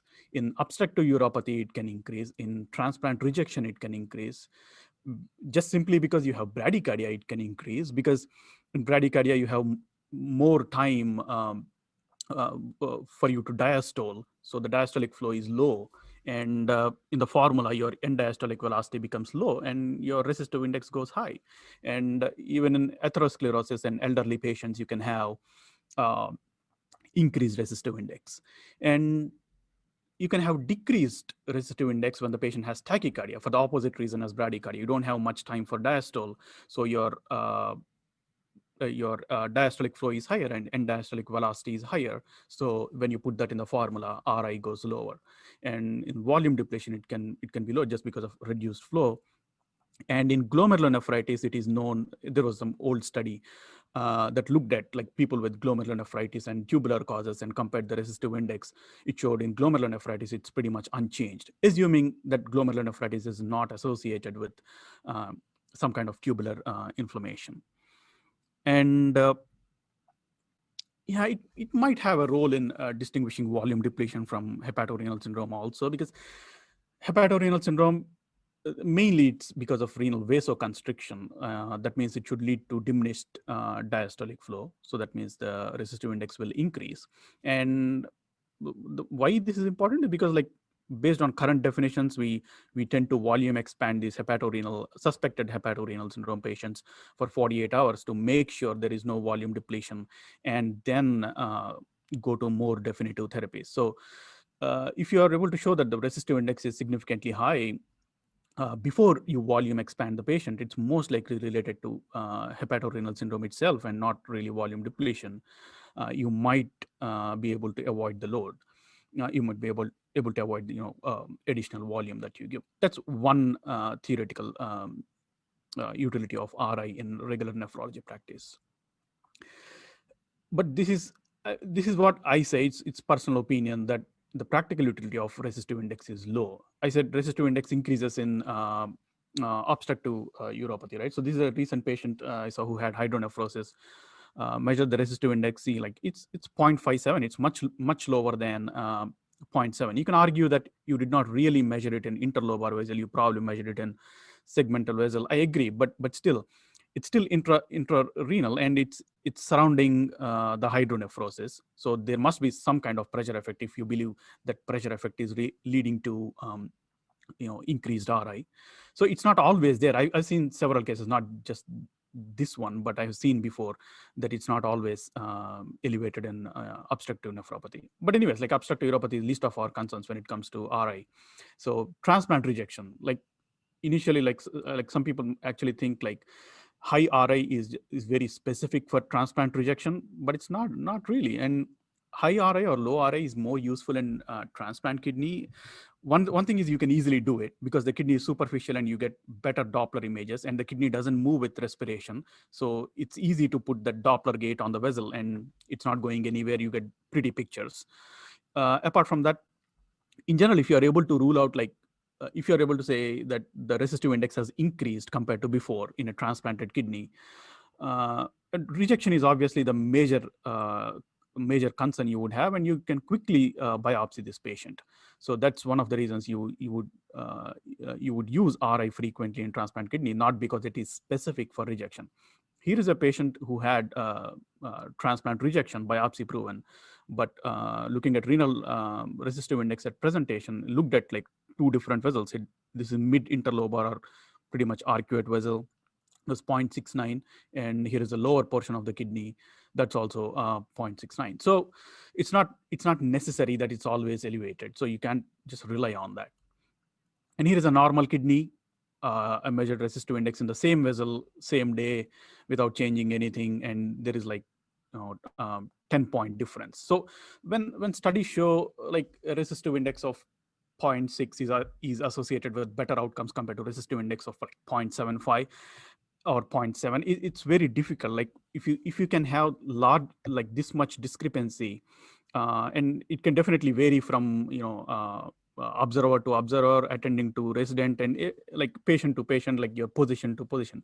So it's very difficult to interpret in real life. And it's not everybody has good Doppler flows and you get good images, right? Here's one tracing obtained from a critically ill patient. It was very hard to even obtain like 2 full cardiac cycles, though we get some RI reading here. If you assume this is accurate and everything, we got some reading, but unless you get like 2 to 3 cardiac cycles, you don't know how reliable that really is. Okay, so last part of the presentation, I guess we still have like 10 more minutes. And here is one case study just to like put everything together in terms of venous congestion and hemodynamics. So we have and just to show like how waveforms progress over time, because as nephrology consultants, we have the luxury of following the patients from from the time of consult to the patient is discharged. So here is a middle-aged patient with known low ejection fraction. He was admitted for non-healing ulcer, possibly requiring amputation, some foot ulcer. And the baseline serum creatinine is 1.7 to 2. And at presentation, it was about 2.4. And the primary team resumed the home dose of Bumex. Interesting thing is like 2 days later, the creatinine trended up 2.64 to 3.12 and 3.32. FE urea was 18. It's good. It's good that instead of FENA, they used FE urea because the patient was on diuretic. That's a good thing. But still, the primary team has been writing it. It suggests pre-renal etiology. That's one thing. And pre-renal could mean anything. That's one thing. And you look at the physical examination. This was from the chart, and it looks like everything is fine. Regular rate and rhythm. CT-AB is like, I don't even remember what that is. Like, anyways, like bilateral air entry is good, and no sounds were heard. And now looking at, this is the next thing we do, right? So you rely so much on weights and in intake and outputs in the hospital. So his output says like negative 860 cc, and the weight has dropped from 74 to 66.8 kg. And obviously you say, okay, so remeasure the weight. So the weight on remeasurement was pretty similar, like something like 67 or something like that. Still, it's a significant drop, 74 to something like that. What actually happened was like the patient was changed to another room from observation unit to floor or something like that happened. And this was not the same bed the patient was weighed the day before and now. But what can you do? I mean, you repeated it and it's pretty much the same. And with creatinine going up, FeUria 18%, physical examination being like super clear, and weight dropping, like what would you consider? I mean, most of the people would say it's overdiuresis most likely, right? Because the patient was on some Bumex at home and they were giving just the same dose of Bumex, but in IV formulation. How much difference it makes in terms of bioavailability, we don't know. But assuming maybe IV Bumex has got achieved little more diuresis, people thought it's over diuresis. But the nephrology team comes and performs a point of care ultrasound, which shows, obviously we know that it's a low ejection fraction, LV is not beating well, there is biatrial enlargement, so chronically elevated filling pressures probably, and the IVC is plethoric and non-collapsing. Okay, this is suggestive of more congestion. So let's look at hepatic vein Doppler. Hepatic vein Doppler shows this up and down, up and down. I mean, one thing I can say is, I mean, is this possible? Like, is this could be A wave, S wave, V and D, and like this is pretty much normal hepatic vein waveform? We might, but it seems too symmetrical for, like, this seems to be S and D. That's one thing. And it could be this also, like where you have this S reversal and you have this only D wave below the baseline, which suggests severe congestion. Okay, the next question I mean, to know this for sure, you always want a EKG tracing. So with EKG tracing, you have this QRS complex here, and you can clearly see that whatever wave you are seeing below the baseline is only diastolic. So that is severe congestion. Now the proponent of overdiuresis comes and says, maybe this patient has like chronic severe pulmonary, tricuspid regurgitation. Maybe that's causing your wave reversals. I don't trust this. So you look for a tricuspid regurgitation. You look at the apical four chamber, you look at the, parasternal RV inflow, and it doesn't seem to be there is any like significant tricuspid regurgitation. So this is more likely related to volume overload. And look at the portal vein now. It's almost 100% pulsatile with significant systolic flow reversal. You have this QRS complex here, you have this flow reversal here. So that's also severe congestion. So by now you can say it's VExUS grade 3. And look at the renal vein, it's again D only pattern. Here you don't even need EKG. You have this arterial tracing here. So this is systolic, this is diastolic. You have flow only in diastole. That flow is also like a tiny bit of flow in diastole. That's severe congestion. So the patient was, we increased the diuretic dosing and everything. Now we follow. The follow-up serum creatinine was 2.47 from that 3 point something. It's a good thing. So it's definitely congestive kidney injury. And on follow-up, the IVC was still more than 2 centimeters with less than 50% collapse, though the collapsibility seemed to have improved. So this is again like subjectivity to IVC, right? Just depending on the IVC, it can, there are so many variables. Like you can always confuse IVC with aorta, you can confuse duodenum with IVC. You can confuse the caudate lobe of the liver with IVC. You can do many sorts of things, and the measurement might not be agreeable between your team members and stuff. But anyways, so the hepatic vein still shows similar pattern. And the portal vein, now you see that there is no systolic flow reversal. Now it's pulsatile, almost 100% pulsatile, say 80, 90%, but the whole waveform is above the baseline, so that's still good.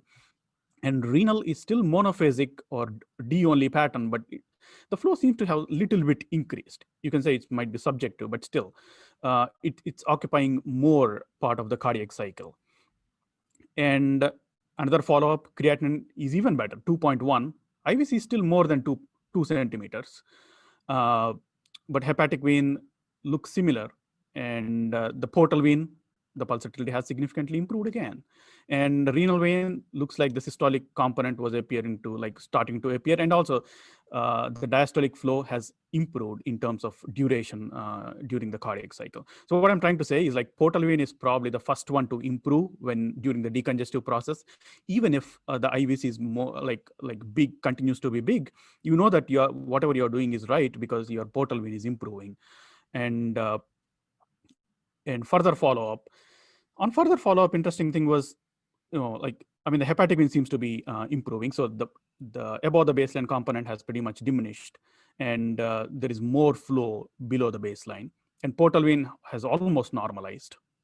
And the renal flow is also, it's pulsatile, but still good. But the creatinine went up to 3.1. What could be the cause? Maybe the forward flow is the problem, right? That's what we would think about. I mean, looked at the LVOT VTI, it was about 11. I did not measure it before, so I don't know how much it is. But anyways, like before we even like could do anything, the patient was taken to the OR for amputation, and the patient went to ICU and had some hypotension during the surgery and required CRRT, as usual. For any major surgery, CRRT is a norm these days. So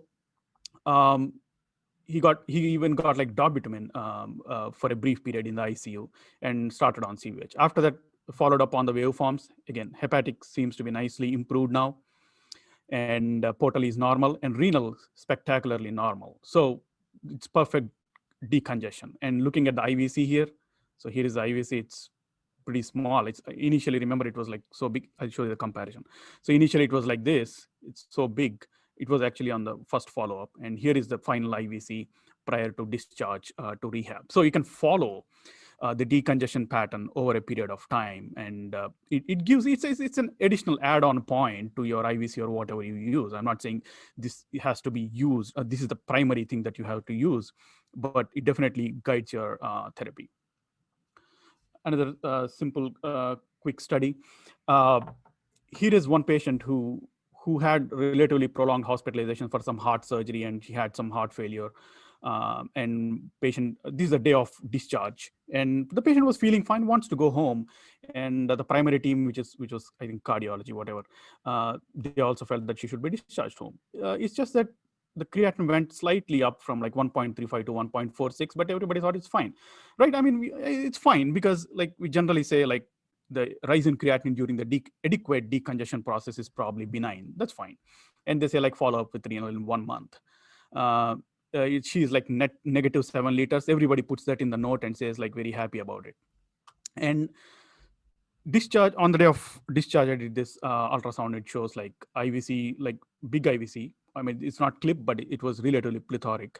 And hepatic vein, I did not have EKG that day, but still, like you can see that is most likely it's D-only pattern. And portal vein, you see this 100% pulsatility with systolic flow reversal, like exactly you saw in the previous patient.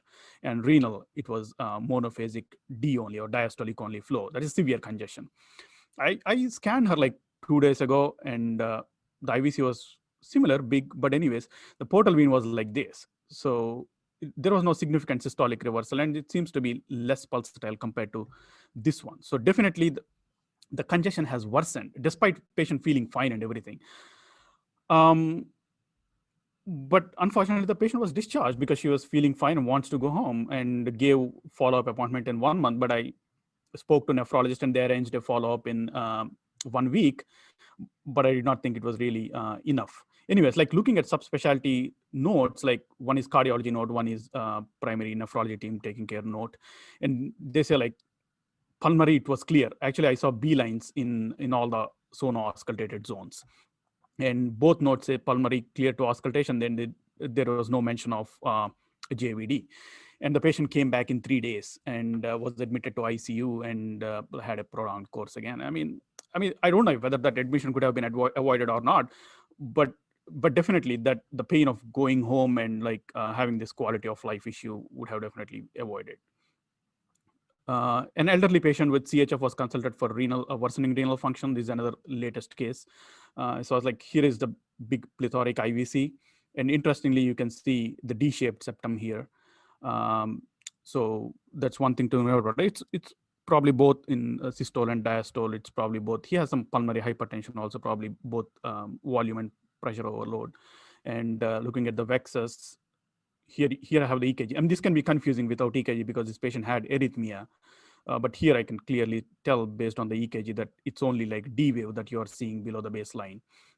And the portal vein is almost 100% pulsatile. So we started him on ultrafiltration. And after 2 days of ultrafiltration, IVC was still big, but you can see that the hepatic vein nicely, both systolic and diastolic waves appeared below the baseline. And the portal vein slightly increased pulsatility probably, but almost pretty close to normal. So this is how we monitor the efficacy of decongestive therapy, despite IVC being on the higher side, like bigger side. And very interestingly, the D-shaped septum disappeared and LV became round. This is one of the interesting scenarios where if you ultrafiltrate the hypotensive patient, actually that hypotension might improve because you're removing the volume and that RV is no longer pushing on the LV and compromising the output. Here is last example just to show. I mean, there are nephrologists also here. You might ask, like, if you would do this in ESRD patients. Yes, I mean, we don't do like I never did kidney Doppler in ESRD patients. It's hard. The Doppler doesn't pick up that well. But look at the portal vein and hepatic vein. That's a good way of measuring. And here is a ESRD patient volume overloaded. At presentation, you can still see like 100% pulsatile portal vein with flow reversal. After 6 liters of ultrafiltration, all the portal vein tracing is above the baseline with decreased pulsatility, and it normalized after 13 liters ultrafiltration. Same is the case with hepatic vein. So initially D only pattern, and both S and D waves appeared below the baseline after 13 liters of ultrafiltration. In this image, you can still see some pleural effusion and all. The patient had some hypervolemic issues, but you can, yes, still use it in ESRD patients. So regardless, whatever you do, I mean, no sonographic parameter should be used in isolation, and a fool with a tool is still a fool unless you properly clinical integrate. Thank you so much, and hope it was useful. And that's it. I mean, there are not many VExUS scenarios on nephropocus.com yet, but I'll start doing it from next month. Thank you.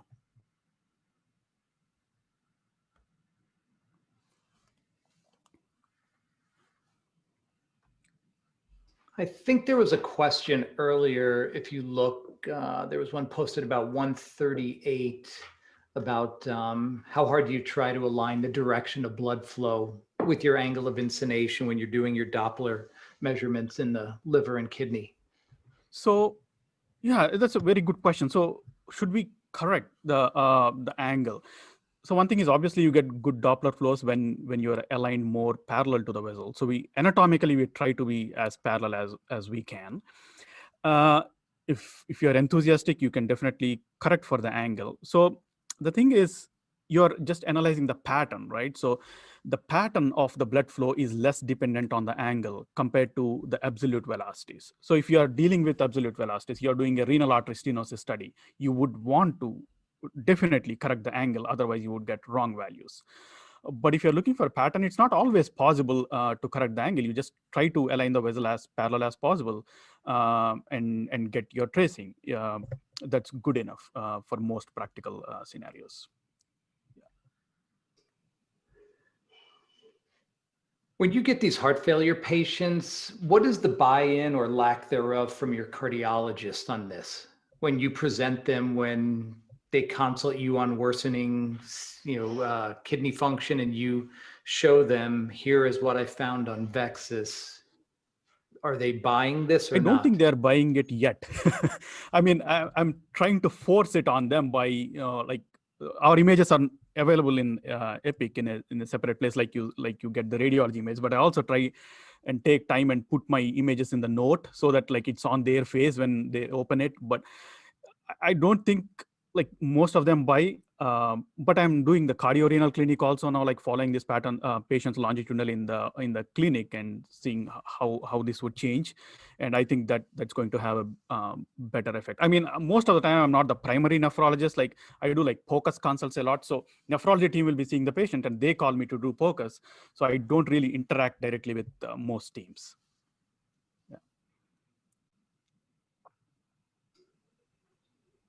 Just out of curiosity too, I know we have some nephrologists that are still on here. I don't know if they have any input or feedback on their own experiences with this or plan to integrate this.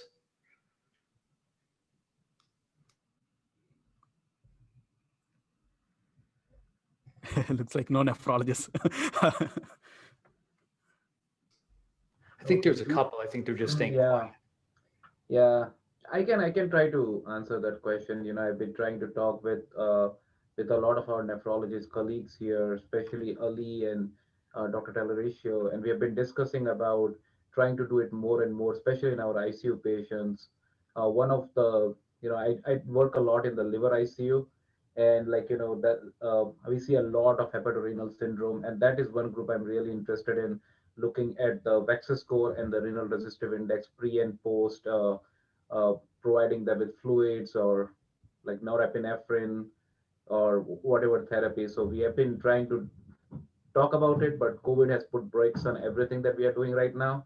But I'm very hopeful that maybe next year we'll have much more information about how we will be proceeding with that, especially in our liver patients with AKI.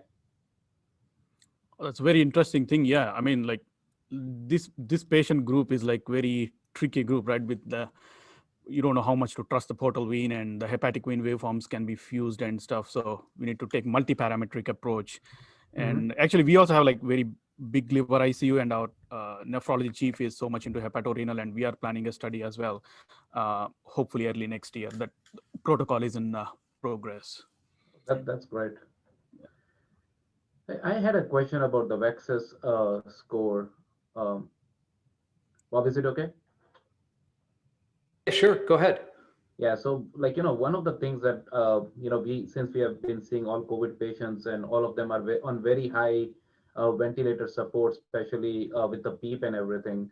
And a lot of those patients, when we have been doing VExUS, we have been finding they have a lot of pulsatility. And before that, I haven't gone through the literature in depth, but like how much does the pressure and how much of it is volume that affects the pulsatility of both the portal vein or intra-renal vascular Doppler? Like if the patient may have okay volume, but if the pressure on the right side afterload is pretty high, will you see the similar pattern, or there will be a difference between them? So I think Eduardo will be able to answer that, but I would say one thing I would say is like we see the similar pattern. Like obviously, like if you have like severe pulmonary hypertension, we see similar pattern. And there was a recent big study which showed the prognostic value of renal congestion, showing that the monophasic is bad. But based on what I saw in these patients, like these patients can also get volume overloaded, right? So like portal vein tends to get better with treatment of volume overload, while hepatic and intrarenal might still stay the same. That's what I've been seeing in like outpatients with known significant pulmonary hypertension on these vasodilator therapies and stuff. The portal vein is not always necessarily this bad with systolic reversal. But when that happens and when clinical history correlates with more of a volume issue, we use portal vein as a guide. But Eduardo might have more insights. Yeah, no, I agree. I think it's impossible to differentiate pressure overload from volume overload causing secondary pressure overload, or venous congestion can arise from both conditions. I mean, at least we can say that if you were actually considering giving fluids to these patients, the fact that they're severely congested can definitely tell you they're probably going to get worse with volume loading. Now, whether is it useful to start diuretics? I think that's a different question. Many times I do, especially if you have congestive organ injury. So if you start seeing, increasing bilirubin or delirium, for example, congestive encephalopathy, congestive kidney injury, and you have a VExUS 3, a very pulsatile portal vein, flow reversal on the portal vein, like Abby said, then it's a good bet. I mean, you can either fix the heart if you can do that, but if this is a chronic cardiac condition, I mean, or this is a mechanically ventilated patient with high pulmonary vascular resistance, probably from a severe respiratory distress syndrome, I think it's a good bet that diuresing this patient to a less congestive state, to a less pulsatile portal vein, could actually result in improvement in organ function, maybe improving delirium, improve hepatic function, and in lower serum creatinine. So I think that's how you can think about it. That's great. Yeah. And also, like I would say, like if the renal function is stable, I'm talking more from outpatient perspective. If the renal function is stable, but still the renal vein shows like monophasic pattern, I tried to diurese a couple of patients, but they didn't respond well. So I think it's probably like unnecessarily reduce the afterload. I mean, right ventricular afterload that the patients are accustomed to. So that's one thing I would advise caution. Yeah, that's one of the thought process I'm having is just like how patients who have echo or a drive it. The perfect example for me is drive it. How any renal end-stage renal disease patient has a drive it, they should also have a baseline VExUS score in Sure. their chart. So at least we can, when they come into the hospital, we can at least know where do we want to get them, rather than trying to guess it out and maybe cause undue harm to the patient. Hopefully, by the time you retire.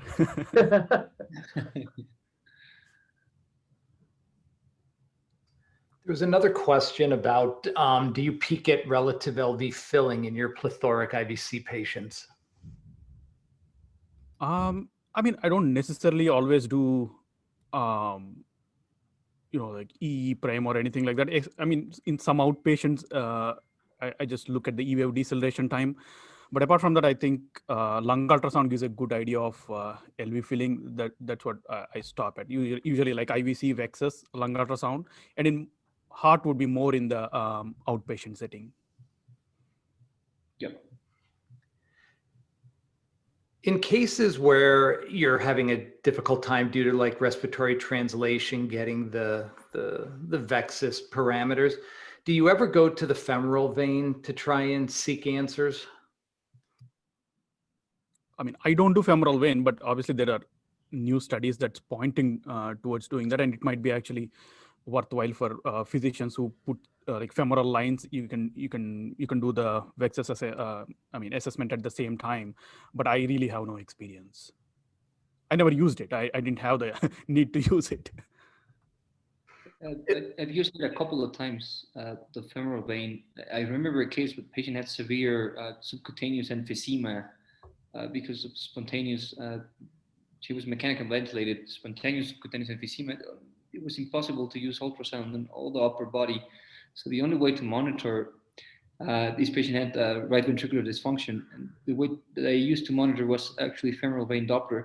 I mean, femoral vein Doppler gives you very similar information as the hepatic vein Doppler. This is just a very continuous venous system.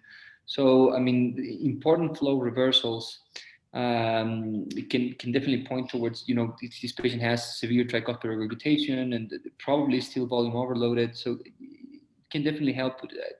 Haven't find it quite useful except for these extreme situations.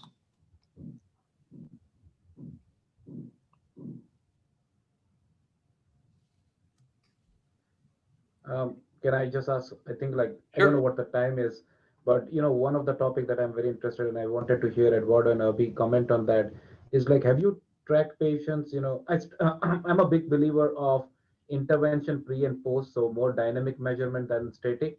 So in renal resistive index, like, have you looked at like response to therapies in hepatorenal syndrome? Like, have you assessed that? I mean, not so. My practice in hepatorenal syndrome is, the problem is by the time nephrology is consulted, the transplant ICU will want CVVH. So they call saying like, I put the catheter, come and like put CVVH orders. That's how it is, unfortunately. But I did notice like elevated resistive index in people, and to help diagnose HRS. And also I noticed some patients have like elevated cardiac output. That way you can avoid the fluids and recommend early vasoconstriction.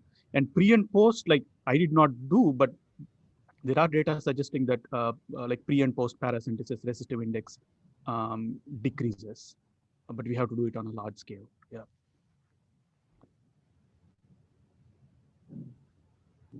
Yeah, I could comment a little bit more. I mean, we see a lot of patients with chronic liver disease, and I've done this in many patients with acute kidney injury, but usually I see them when they are relatively sicker. They may have a sepsis, and they go to the intermediate care or maybe ICU. And yes, I've seen a very high renal resistive index associated with oliguria improve fairly quickly when you start the patient on vasopressors. So this is either norepinephrine or vasopressin. And usually when you see this elevation in RRI is reversible, whatever that means. it usually means that that the alteration is not permanent. So probably the renal dysfunction is going to get better.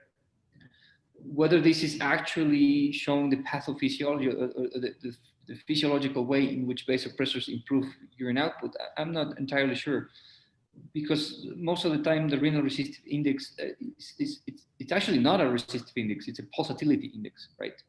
And so if the patient has a high pulse pressure, like in distributed shock, low diastolic and maybe higher systolic pressure, so the RRI is going to be large, the large pulsatility index. And when you start vasopressors, you actually lower pulse pressure because you're raising diastolic blood pressure. And so maybe this is why you're seeing a decrease in the RRI. But the fact that it was reversible, you can kind of use that to know that renal function is probably going to improve. And I've seen this time again. If the RRI gets better with vasopressors, the patient will start producing urine. So you can know this beforehand. That's a great point. So yeah, like usually RRI improves if it is a temporary thing and the ATN has not completely set in. So that's why the data is like really conflicting with these studies, that some studies showed improvement with norepinephrine resistive index, and as the patient's hemodynamics improved, and some studies did not show. And the studies which did not show the difference, we believe it's probably because they are more sicker and probably they already have like ATN.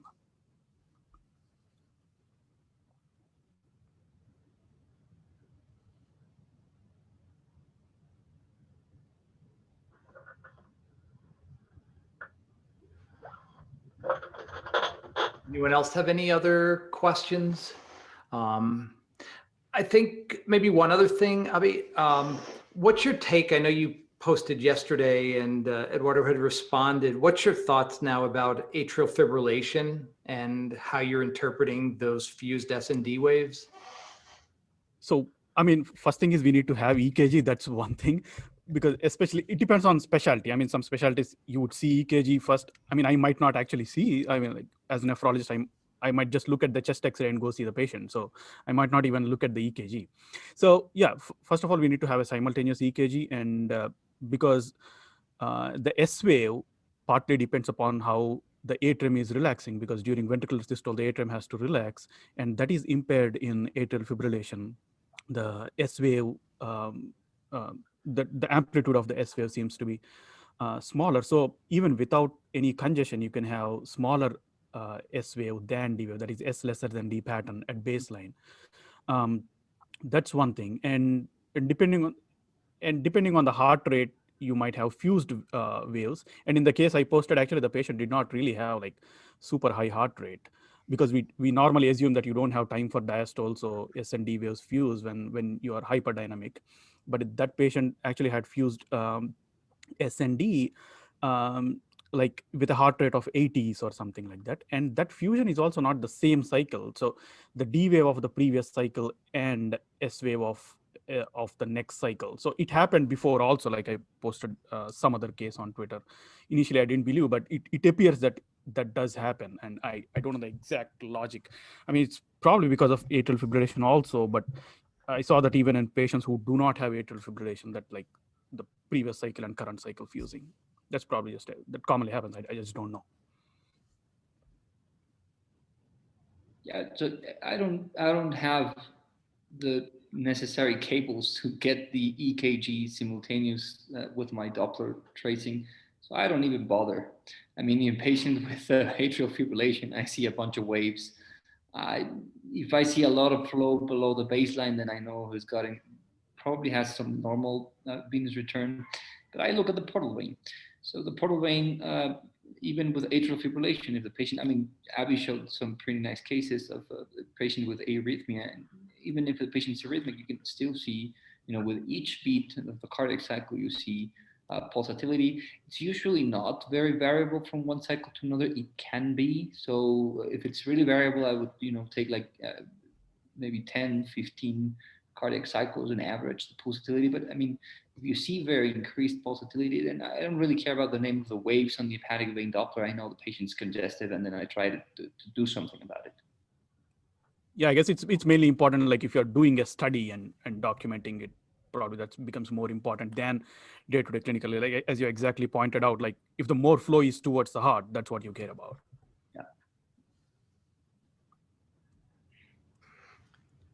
Would you guys maybe be willing to share on Twitter some examples of like your reporting, or if you have templates that you use in Epic, how you do your reporting of some of these studies? So I just normally put it. So first, you probably, I don't know like what we use, but anyways, like we use Epic and we place the order for the Doppler scan, and the images are available in the packs, and that's connected to the patient's chart. And in the note, I just put a consult note and put the same necessary stuff, like what is the indication for the study, and what are the findings, and what is the impression, like you do any other study. I did not really put any specific template. I mean, I just put like IVC, hepatic vein, portal vein, renal vein, performed or not performed, and if performed, what findings. So that's my template. That's it. As simple as that. Yeah, that's exactly what I'm doing. Okay, that's helpful. All right. Let's see if does anyone else have any other questions?